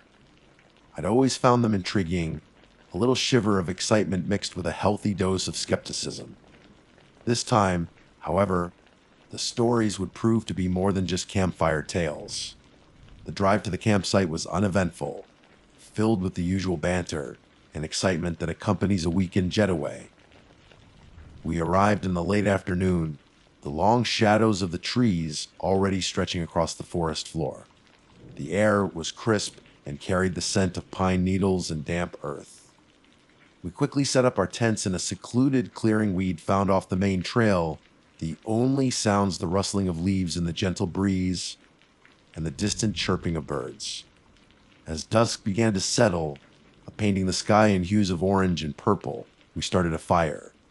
The flames danced merrily, casting flickering shadows that played tricks on our eyes. We cooked dinner, shared stories, and laughed, the worries of our everyday lives fading into the comforting rhythm of the wilderness. It felt idyllic, the perfect escape. It was after midnight when the first hint of something being wrong prickled my senses. The fire had died down to glowing embers, and the woods were enveloped in a thick, starless darkness. An unnatural silence had fallen, the usual nighttime sounds of crickets and owls absent. It was a heavy, oppressive silence that felt like it was pressing down on us. Suddenly, a twig snapped somewhere in the darkness beyond the circle of our tents. We all froze, our laughter abruptly cut short. Probably just an animal. Mark said, his voice a little too loud, trying to break the tension. We all nodded in agreement, but a knot of unease had tightened in my stomach. A few minutes later, we heard it again, closer this time. A soft rustling in the undergrowth, followed by the distinct sound of footsteps. They weren't the heavy, lumbering steps of a bear or a deer. These were lighter, more deliberate, almost human. Hello. Liam called out, his voice trembling slightly. There was no response, only the continued rustling and the unsettlingly soft footsteps that seemed to be circling our campsite. We grabbed our flashlights, the beams cutting through the inky blackness, but we couldn't see anything. The woods seemed to swallow the light, the darkness beyond our small circles of illumination feeling vast and impenetrable. The footsteps continued, sometimes closer, sometimes further away, always just out of sight. Hours crawled by, each minute stretching into an eternity. We stayed huddled together around the dying embers of the fire, our nerves frayed. The feeling of being watched was palpable, a cold dread that seeped into our bones. Whatever was out there was toying with us, letting us know it was there without revealing itself. As dawn finally began to break, casting a faint gray light through the trees, the unsettling sounds ceased. The silence that followed was different from the heavy silence of the night before. This silence felt empty, as if whatever had been out there had simply gone. Exhausted and shaken, we decided to pack up and leave. The sense of peace we had felt the previous day had been replaced by a lingering unease, a feeling that we had narrowly avoided something truly terrifying. It was while I was packing up my tent, near the edge of the clearing where the woods grew thickest, that I saw it, tucked away beneath a tangle of thorny bushes, partially hidden by damp leaves, was a small wooden doll. It was crudely carved, its features simple but unsettling. Its body was slender and elongated, almost stick-like, and its limbs were jointed, allowing them to be posed in unnatural ways. The doll was soaked from the night's rain, the cheap paint on its surface slightly smeared. But what caught my attention were its eyes. They were painted a stark white with large, black pupils that seemed disproportionately wide. They stared straight ahead, unblinking, and there was something about their gaze that sent a shiver down my spine. They seemed too knowing, too intelligent for a simple toy. Despite the strange feeling it gave me, a morbid curiosity compelled me to pick it up. It felt surprisingly heavy for its size, the wood cold and smooth against my skin. I noticed a small, almost imperceptible smile carved into its face, a detail that only added to my growing unease. "What's that?" Sarah asked, noticing the doll in my hand. I found it tangled in the bushes. I replied, a strange feeling creeping over me. "Creepy, isn't it?" "Yeah, definitely," Mark said, peering at it over Sarah's shoulder. "Maybe you should just leave it there, Clue." A part of me knew he was right. There was something inherently wrong about this doll, something that made my instincts scream at me to put it back and walk away. But another part of me, the part that had always been fascinated by the darker side of the woods, couldn't resist the urge to take it with me. "I think I'll just take it back to the tent to dry off," I said, trying to sound nonchalant. Maybe it belongs to someone who lost it. My friends exchanged uneasy glances, but they didn't press the issue. We finished packing in silence, the image of the doll's wide, knowing eyes burned into my memory. As we drove away from the Blackwood National Forest, I couldn't shake the feeling that we were leaving something behind, but also taking something with us, something that should have been left undisturbed in the shadows of the deep woods. Back at home, I placed the wooden doll on my desk, intending to clean it later. But somehow, I never got around to it. It sat there, its painted eyes staring blankly ahead, a silent observer in my room. The first few days were uneventful. I tried to put the strange events of the camping trip behind me, chalking it up to an overactive imagination and the power of suggestion from those local legends. But the unease lingered, a subtle feeling of being watched that I couldn't shake. Then, the nightmares started. Vivid, terrifying dreams of shadowy figures moving just beyond the edge of my vision, of whispers carried on the wind that sounded like my name being called. I would wake up in a cold sweat, my heart pounding in my chest, the lingering feeling of dread clinging to me like a shroud. One night, a particularly violent thunderstorm rolled through. The sky was a canvas of flashing lightning, and the thunder rattled the windows of my apartment. I was lying in bed, trying to ignore the storm and drift back to sleep. When I heard it, a tiny giggle, almost swallowed by the roar of the thunder. It was a light, airy sound, the giggle of a small child, but it had an unsettlingly sharp edge to it. I sat bolt upright in bed, my heart hammering in my ears. I told myself it was just the storm, the wind playing tricks, but the giggle echoed in my mind, clear and distinct. And then I remembered the doll, sitting on my desk in the darkness of my room, its painted eyes wide and knowing. A wave of cold dread washed over me. I knew, with a certainty that chilled me to the bone, that the giggle had come from the doll.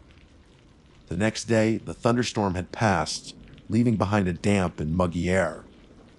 I tried to convince myself that the giggle was just my imagination, a product of stress and a bad dream. But the memory of it lingered, a chilling whisper in the back of my mind. I kept glancing at the wooden doll on my desk, its painted eyes still wide and unnervingly fixed. It looked innocuous enough in the daylight, just a crudely made toy. But the image of those eyes in the darkness, coupled with that unsettling giggle, filled me with a growing sense of dread. I considered getting rid of it. Throwing it in the trash, burning it, anything to be rid of its unsettling presence. But a strange reluctance held me back. It was as if the doll had a hold on me, a silent fascination that I couldn't quite explain. That night, I made sure to keep all the lights on in my apartment. I even left the television playing softly, trying to drown out the silence that seemed to amplify my paranoia. I kept telling myself that I was being ridiculous, that the camping trip had just spooked me, and that the doll was nothing more than a harmless object. But when the next thunderstorm rolled in, a deep rumble that shook the very foundations of my building, the fear returned with a vengeance. As the first clap of thunder echoed through the night, I heard it again. The same tiny giggle, clear and distinct, this time seeming to come from the direction of my desk. I froze, every muscle in my body tensing. My heart hammered against my ribs as I slowly turned my head towards the doll. It sat there in the dim light, its painted eyes reflecting the flashes of lightning that illuminated the room. I strained my ears, listening for any other sound, but there was only the rhythmic drumming of the rain against the windows and the distant roll of thunder. It's just the storm. I whispered to myself, trying to find a rational explanation. It's just the wind, or the building settling. But as another deafening clap of thunder shook the apartment, the giggle came again, louder this time, almost mocking. It was undeniably coming from the doll. Panic began to set in. I scrambled out of bed, my legs feeling like lead, and backed away from the desk. The doll remained still, its painted smile seeming to widen in the flickering light. I wanted to scream, to run, but my voice seemed to be trapped in my throat. I spent the rest of the night huddled in a corner of my bed, my eyes fixed on the doll, listening to the storm rage outside and the terrifyingly innocent giggles that accompanied each crash of thunder. Sleep was impossible. Every shadow seemed to move. Every creak of the building sounded like footsteps. I felt like I was trapped in a nightmare, a waking horror that I couldn't escape. As dawn broke, painting the sky in pale hues of gray and pink, the storm finally subsided. The giggles stopped. The silence that followed was heavy, filled with a sense of foreboding. I knew I couldn't stay in the apartment any longer. I had to get rid of the doll. I cautiously approached the desk, my eyes never leaving the wooden figure. Its painted eyes seemed to follow me, a silent accusation in their unblinking gaze. I reached out a trembling hand and snatched it up, the cold would sending a shiver down my spine. I wrapped the doll in several layers of newspaper and stuffed it into a heavy-duty trash bag. My heart pounded in my chest as if I were disposing of something dangerous, something alive.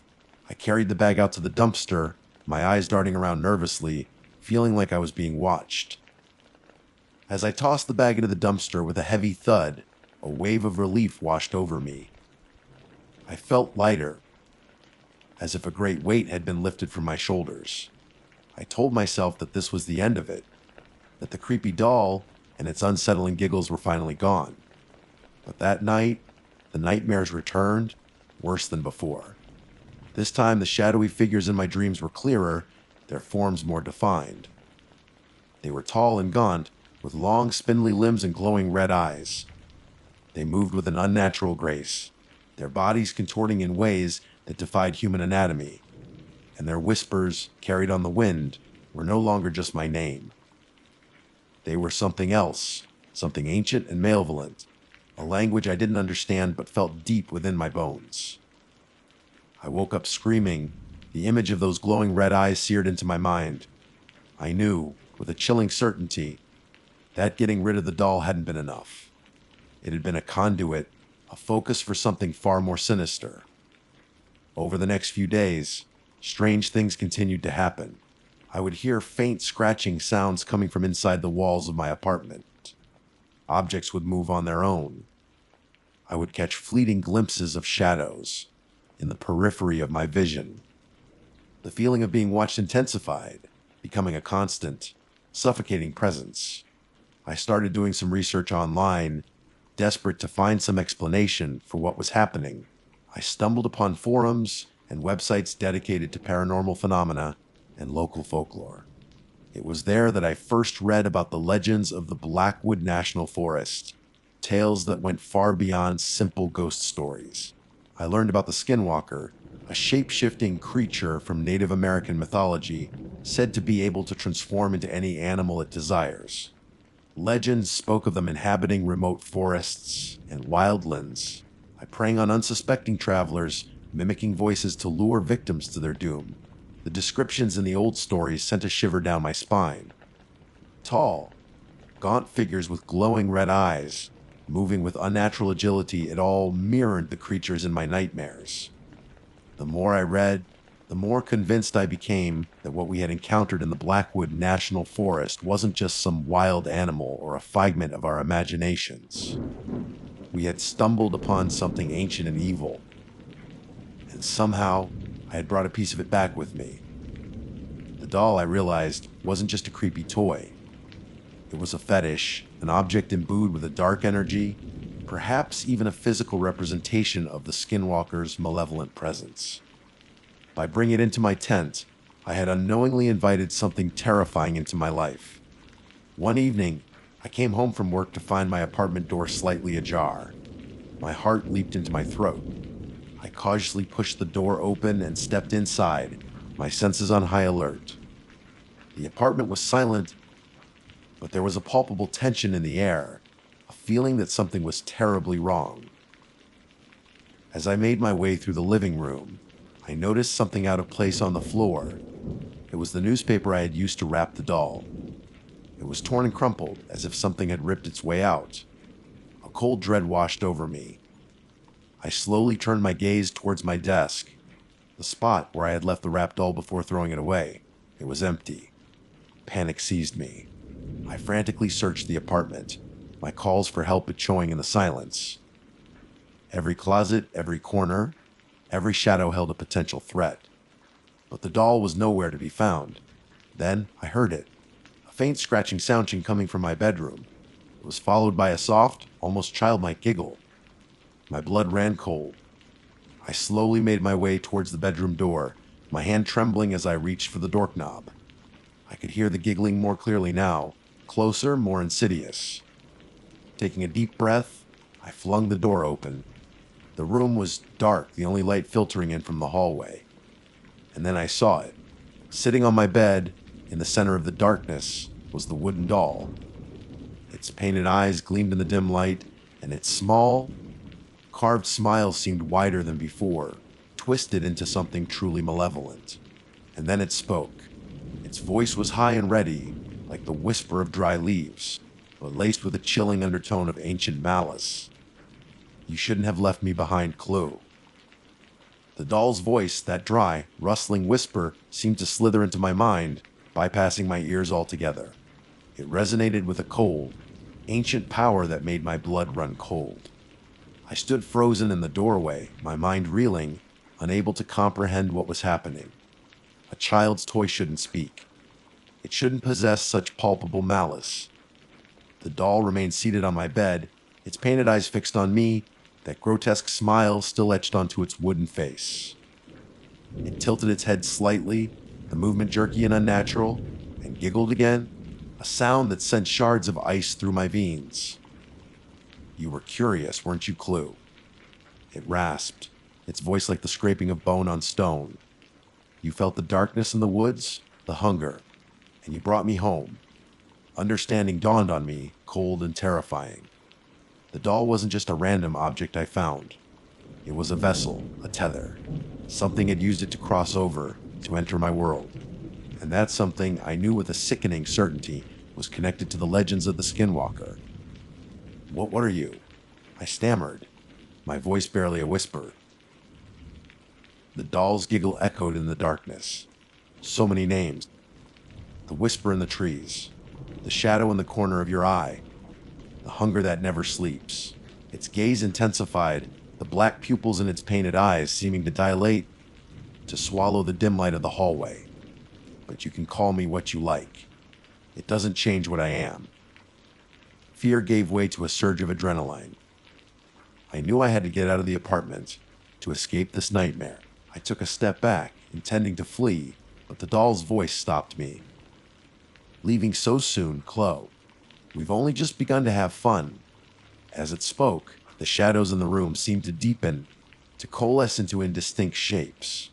I could feel a shift in the air, a drop in temperature, a prickling sensation on my skin, as if unseen eyes were watching me. I lunged back into the hallway and slammed the bedroom door shut, fumbling with the lock. The giggling on the other side became more frantic, laced with an edge of anger. I could hear a scraping sound against the wood of the door, as if the doll was trying to claw its way out. I ran through the living room, grabbing my keys and phone from the coffee table. The scratching sounds followed me, seeming to come from inside the walls now, a frantic, skittering noise that made my teeth clench. I threw open the apartment door and burst out into the hallway, not stopping to look back.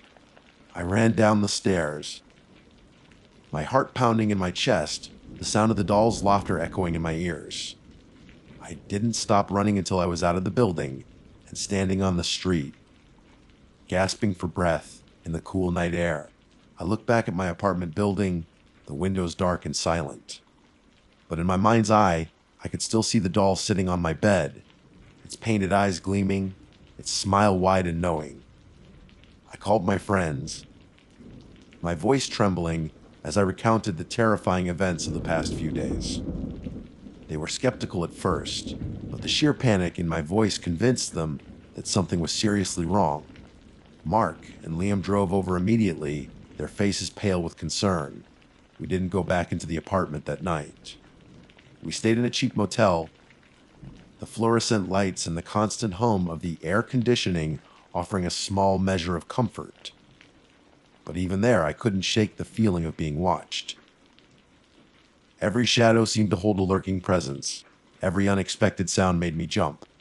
The next day, armed with salt, sage, and a healthy dose of skepticism from Mark, we cautiously returned to my apartment.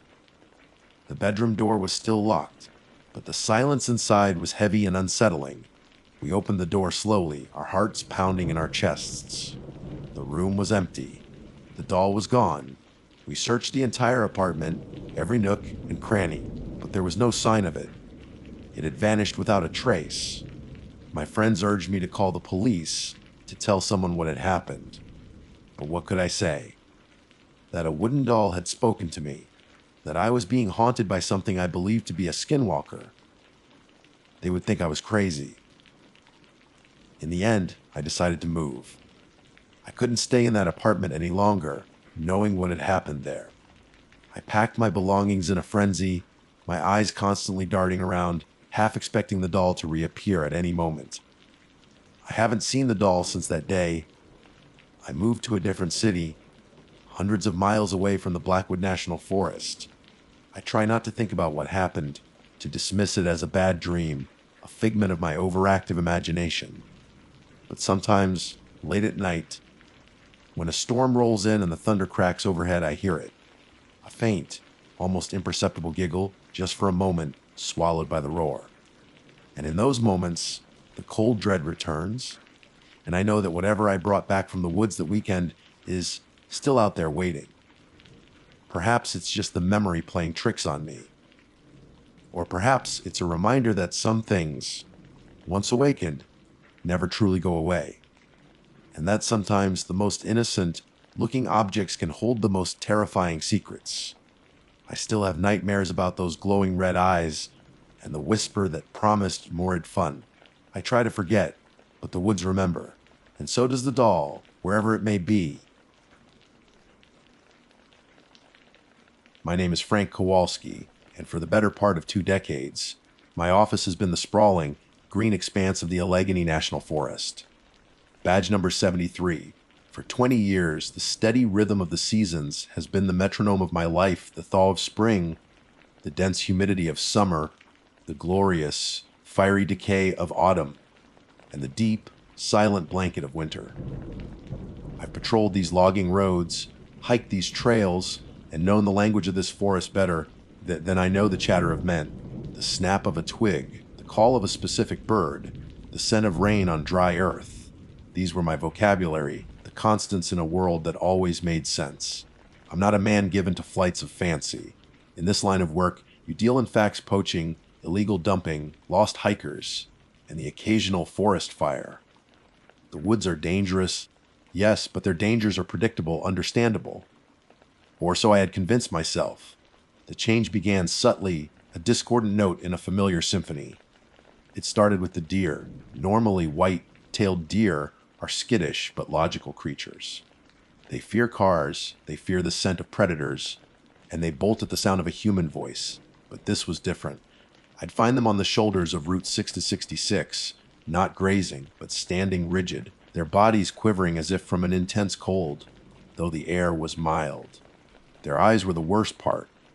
They weren't just wide with the fear of oncoming traffic.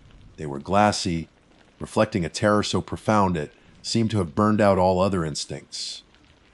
They stared into the dense wall of hemlock and pine, unblinking, at something I could not see.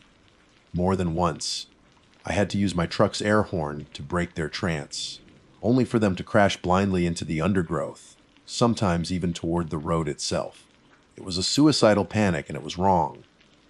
Then came the silence. The forest is never truly quiet. Even in the dead of winter, there's the whisper of wind through bare branches, the scuttling of some hidden creature beneath the snow.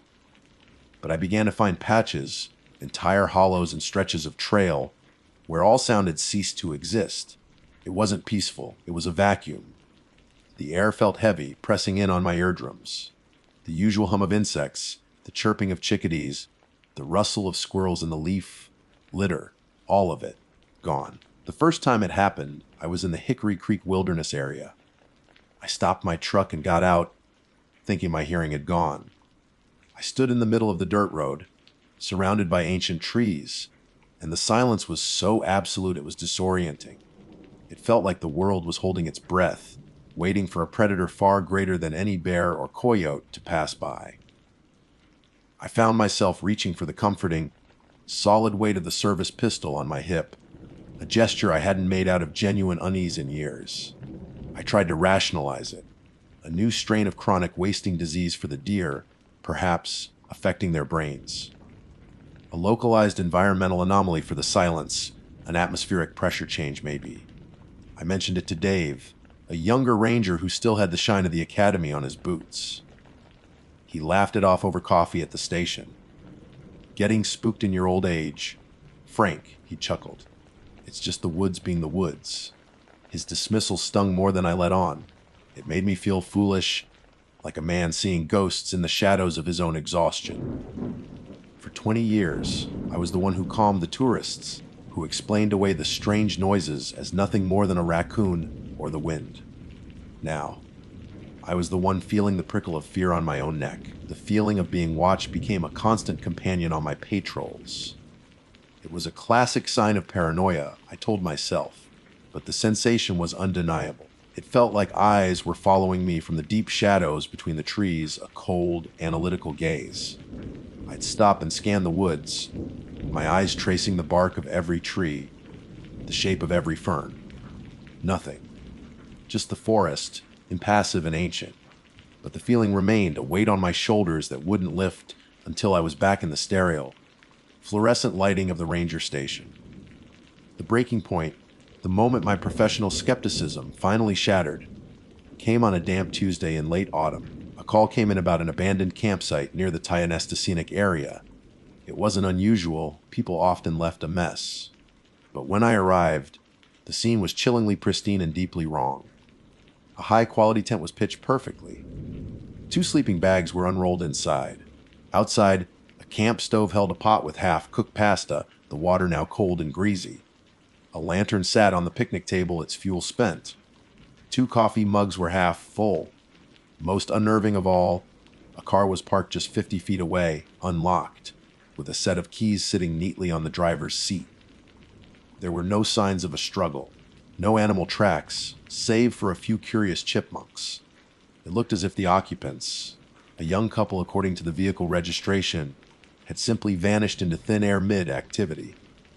They hadn't packed up in a hurry, they had just ceased to be there. I walked the perimeter of the campsite, my boots sinking into the soft, damp earth. My flashlight beam cut through the gathering dusk, and that's when I saw it.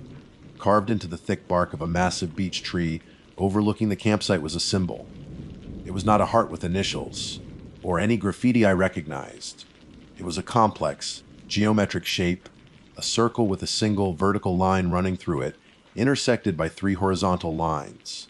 The cuts were fresh, weeping a pale sap that looked like tears in the dim light. It was precise, deliberate, and utterly alien. A cold dread, far beyond the professional concern for a missing persons case, washed over me. This was not a sign left by any human I could comprehend. It was a mark, a claim, and as I stood there, the silence fell again, thick and suffocating, and I knew with a certainty that shook me to my core that whatever had taken that couple was still here, and it was watching me. The silence that had fallen over the campsite was a physical weight, a pressure against my skin and in my skull. For a long moment, I was frozen, my flashlight beam fixed on the weeping symbol carved into the beech tree.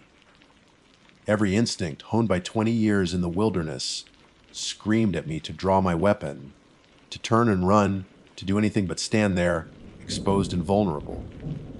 But I couldn't move.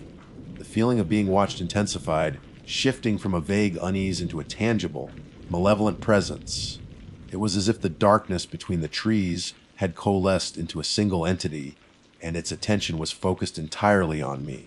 With a surge of adrenaline that finally broke the paralysis, I backed away slowly, my eyes scanning the impenetrable wall of woods around the clearing. I didn't turn my back until my boots hit the gravel of the access road. My hand trembled as I fumbled for the radio on my shoulder. Dispatch, this is Ranger Kowalski, badge 73. My voice came out as a ragged whisper. I cleared my throat, forcing a semblance of professionalism. Dispatch, Kowalski. I'm at the Tionesta campsite. We have a situation here. Looks like a possible missing persons. I need state police backup, and tell them to be advised the scene is unusual. Unusual. That was the most pathetic understatement of my career. How could I explain a silence that drank sound? Or a symbol that felt like a curse? The troopers who arrived an hour later were what you'd expect: professional, efficient, and utterly unimpressed by the vibes of the forest. They saw an abandoned campsite and a missing couple, a tragedy that would likely resolve itself in a few days when the couple turn up after an argument, or less pleasantly, after a fall into a ravine. Kay's in the car, you say. Sergeant Miller asked, a thick mustached man whose expression seemed permanently fixed in a state of wary skepticism. Happens more than you'd think. People get into a fight, one of them storms off, the other follows. They get lost.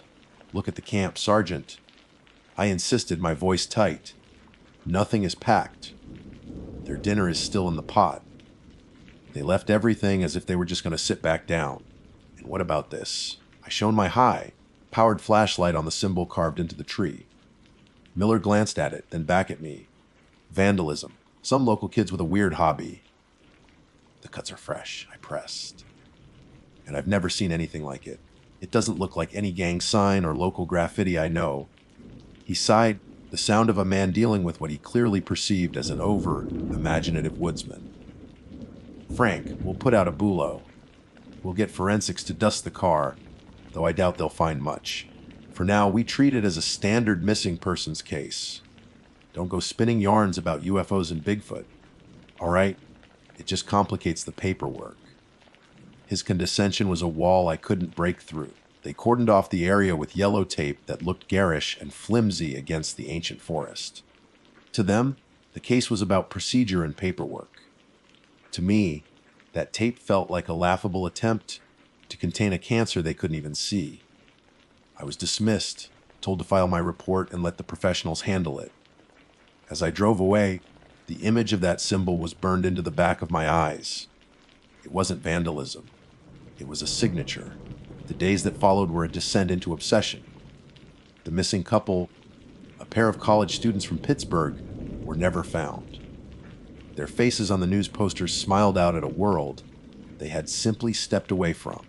The official investigation quietly went cold. But for me, it was a raging fire. I couldn't patrol the familiar trails without seeing that symbol in my mind's eye. The forest, once my sanctuary, now felt alien and hostile. The patches of silence became more frequent, more widespread. I started carrying a handheld decibel meter, and in those zones, the needle would drop to 0. A true, absolute void of sound. During my off hours, I haunted the local libraries and scarred the internet at the ranger station, the dial-up connection groaning in protest. I searched for ancient symbols, forest cults, geometric carvings, anything. I waded through pages of New Age nonsense and crackpot theories. Nothing matched. I delved into the archives of local history, looking for folklore or Native American legends that might hint at something similar. There were tales of the usual spirits and monsters, but nothing that resonated with the cold, deliberate intelligence that the symbol represented. One afternoon, I found a self-published book by a local historian tucked away in the dusty corner of a used bookstore. It was called Whispers of the Allegheny. Most of it was anecdotal accounts of lumberjack ghost stories. But one chapter caught my eye. It spoke of the Silent Ones, or the Watchers in the Trees, a vague legend the early Seneca tribes allegedly spoke of, but only in hushed tones. The legend described them not as spirits, but as things that were other. Things that had been in the woods long before humans, and which considered the entire forest their domain. They moved without sound and could make the forest fall silent around them as a sign of their passage. The book said they sometimes left marks. To claim their territory, there was a crude, hand-drawn sketch of one such supposed mark. My blood ran cold. It was a variation of the symbol from the beech tree, a circle, a vertical line. This one, however, only had 2 horizontal lines intersecting it. It was close, too close. The encounters escalated. I started finding animal carcasses, but not in any way I'd ever seen before. Not torn apart by predators or wasted by disease. I found a full-grown black bear, slumped at the base of an oak tree, with no visible wounds, no signs of a struggle. Its eyes were wide open, and its fur was matted with a strange, silvery frost, despite the autumn warmth. It looked as if it had been flash frozen from the inside out, its heart simply stopped by sheer terror. A few days later, it was a flock of 12 wild turkeys, all dead, scattered in a perfect circle in a clearing, their necks all broken at the exact same unnatural angle. The final straw came during a late evening patrol. The sun had bled out behind the hills, leaving the sky a bruised purple. I was driving down a remote service road when my truck's headlights caught movement ahead. It wasn't a deer. It was tall, impossibly tall, and stick-thin. It moved with a disjointed, lurching gait that was terrifyingly fast. For a split second, it turned its head toward the headlights. There was no face to speak of, just a smooth, pale expanse of skin where features should have been. There were no eyes, but I felt its gaze, a wave of cold, psychic pressure that made my teeth ache. Then it was gone, swallowed by the darkness of the woods as if it had never been. I slammed on the brakes, my truck skidding to a halt. I sat there, clutching the steering wheel, my heart hammering against my ribs so hard I thought they would break. The silence it left in its wake was absolute. This was no bear. This was no man in a suit. It was real. Everything, the deer, the silence, the symbol, the missing couple, it was all real, and I was alone. Dave would laugh. Miller would have me committed. Then a memory surfaced, dredged up from the depths of my tired mind. A name, Silas Blackwood, a ranger who had worked these same woods long before I started. He'd retired suddenly years ago. The rumor was he just walked out one day and never came back. People said he'd gone crazy, that the solitude had gotten to him. They said he used to talk about things in the woods, things that watched. At the time, I dismissed it as the sad ramblings of a burnt-out old man. Now it sounded like a prophecy. He was the only person who might understand, the only one who might have answers. I didn't know if he was still alive or where he lived, but I knew I had to find him. My life, and maybe more than just my life, depended on it. Finding a ghost is easier than finding a man who wants to stay lost. Silas Blackwood had been erased from the world with an efficiency that was almost as unnerving as the creatures I now knew were real. There was no forwarding address in his personnel file, no pension being collected, no digital footprint. It was as if on the day he left the Ranger Service, he had simply ceased to exist. For 2 weeks, every lead I chased turned into a dead end. I spent my days off driving through rundown towns bordering the forest, showing his old, faded photograph to bartenders and gas station attendants who just shook their heads. The hope that had ignited in me was beginning to dwindle, leaving behind the cold ash of despair. I was alone with this knowledge, a solitary madman in a uniform. The breakthrough came from the most unlikely of places, the back of the very book that had set me on this path. Tucked into the binding of Whispers of the Allegheny was a small, yellowed library card. On it, a list of names of those who had previously checked it out. Most were illegible smudges, but one, near the bottom, was written in a precise, steady hand S. Blackwood. And next to it, not an address, but a grid coordinate. It was a location deep in the state game lands, miles from any official road or trail. A place someone would go to disappear. The next morning, before the sun had even touched the horizon, I was in my personal truck, bouncing down a disused logging trace that corresponded with the general direction of the coordinates. The track eventually dissolved into impassable mud and rock, forcing me to continue on foot.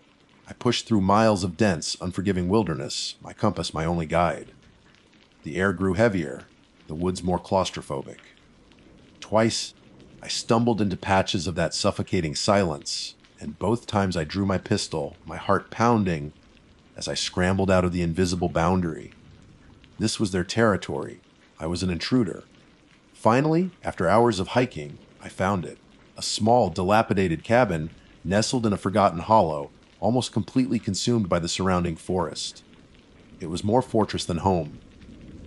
The windows were boarded up from the inside, and the perimeter was a messy collection of what looked like wind chimes. But instead of metal tubes, they were made of sharpened bones and shards of scrap metal. And carved into the door, the frame, and every visible wooden surface was the symbol. The same circle and vertical line, but with countless variations, some with one crossbar, some with 2, 3, 4. It was a chaotic tapestry of warnings. I called out his name, my voice sounding small and foolish against the oppressive quiet. Silas Blackwood. My name is Frank Kowalski. I'm a ranger. There was no answer. I approached the door, my hand raised to knock, and noticed a small hand-painted sign, barely legible beneath layers of grime, D.O. no Itilistens. A chill went down my spine. I took a step back, unsure of my next move. Then a voice, raspy from Dessous, came from a small slit in the boarded-up window. You a ranger?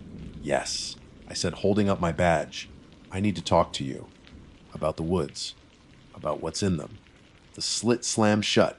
I waited, my hopes sinking again. Minutes stretched into an eternity. I was about to turn and leave when the door creaked open, revealing a man who was a husk of the person in the photograph. Silas Blackwood was gaunt, with wild, gray hair and eyes that burned with a feverish, paranoid intensity. He clutched a shotgun like it was a part of his own arm. He stared at me, not at my face, but at my eyes. Searching for something? You've seen it, haven't you? He rasped. Not just the signs. You've seen it. Last night, I admitted, my voice trembling slightly. On a service road. Tall, no face. The tension in his shoulders eased almost imperceptibly. He opened the door wider. Get in, and be quiet about it. The inside of the cabin was dark and smelled of wood smoke, whiskey, and fear. Maps covered every wall, crisscrossed with lines, notes, and dozens of those terrible symbols marking locations. He motioned for me to sit at a crude wooden table. He placed the shotgun on the table between us, the muzzle pointing vaguely in my direction. They're not spirits, he began, his voice low and urgent. And they're not animals. They're old. Older than the trees, older than the mountains. They are gardeners, and this forest is their garden. We are just pests, insects. The silent ones, I said, remembering the book. He flinched.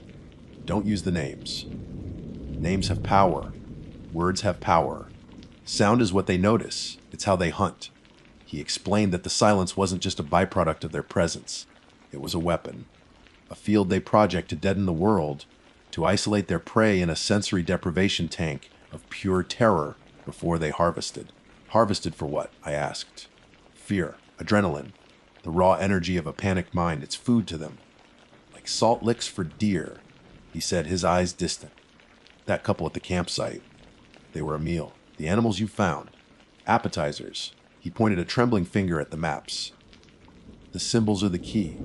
They're not just warnings, they're tuners, resonators. They amplify things.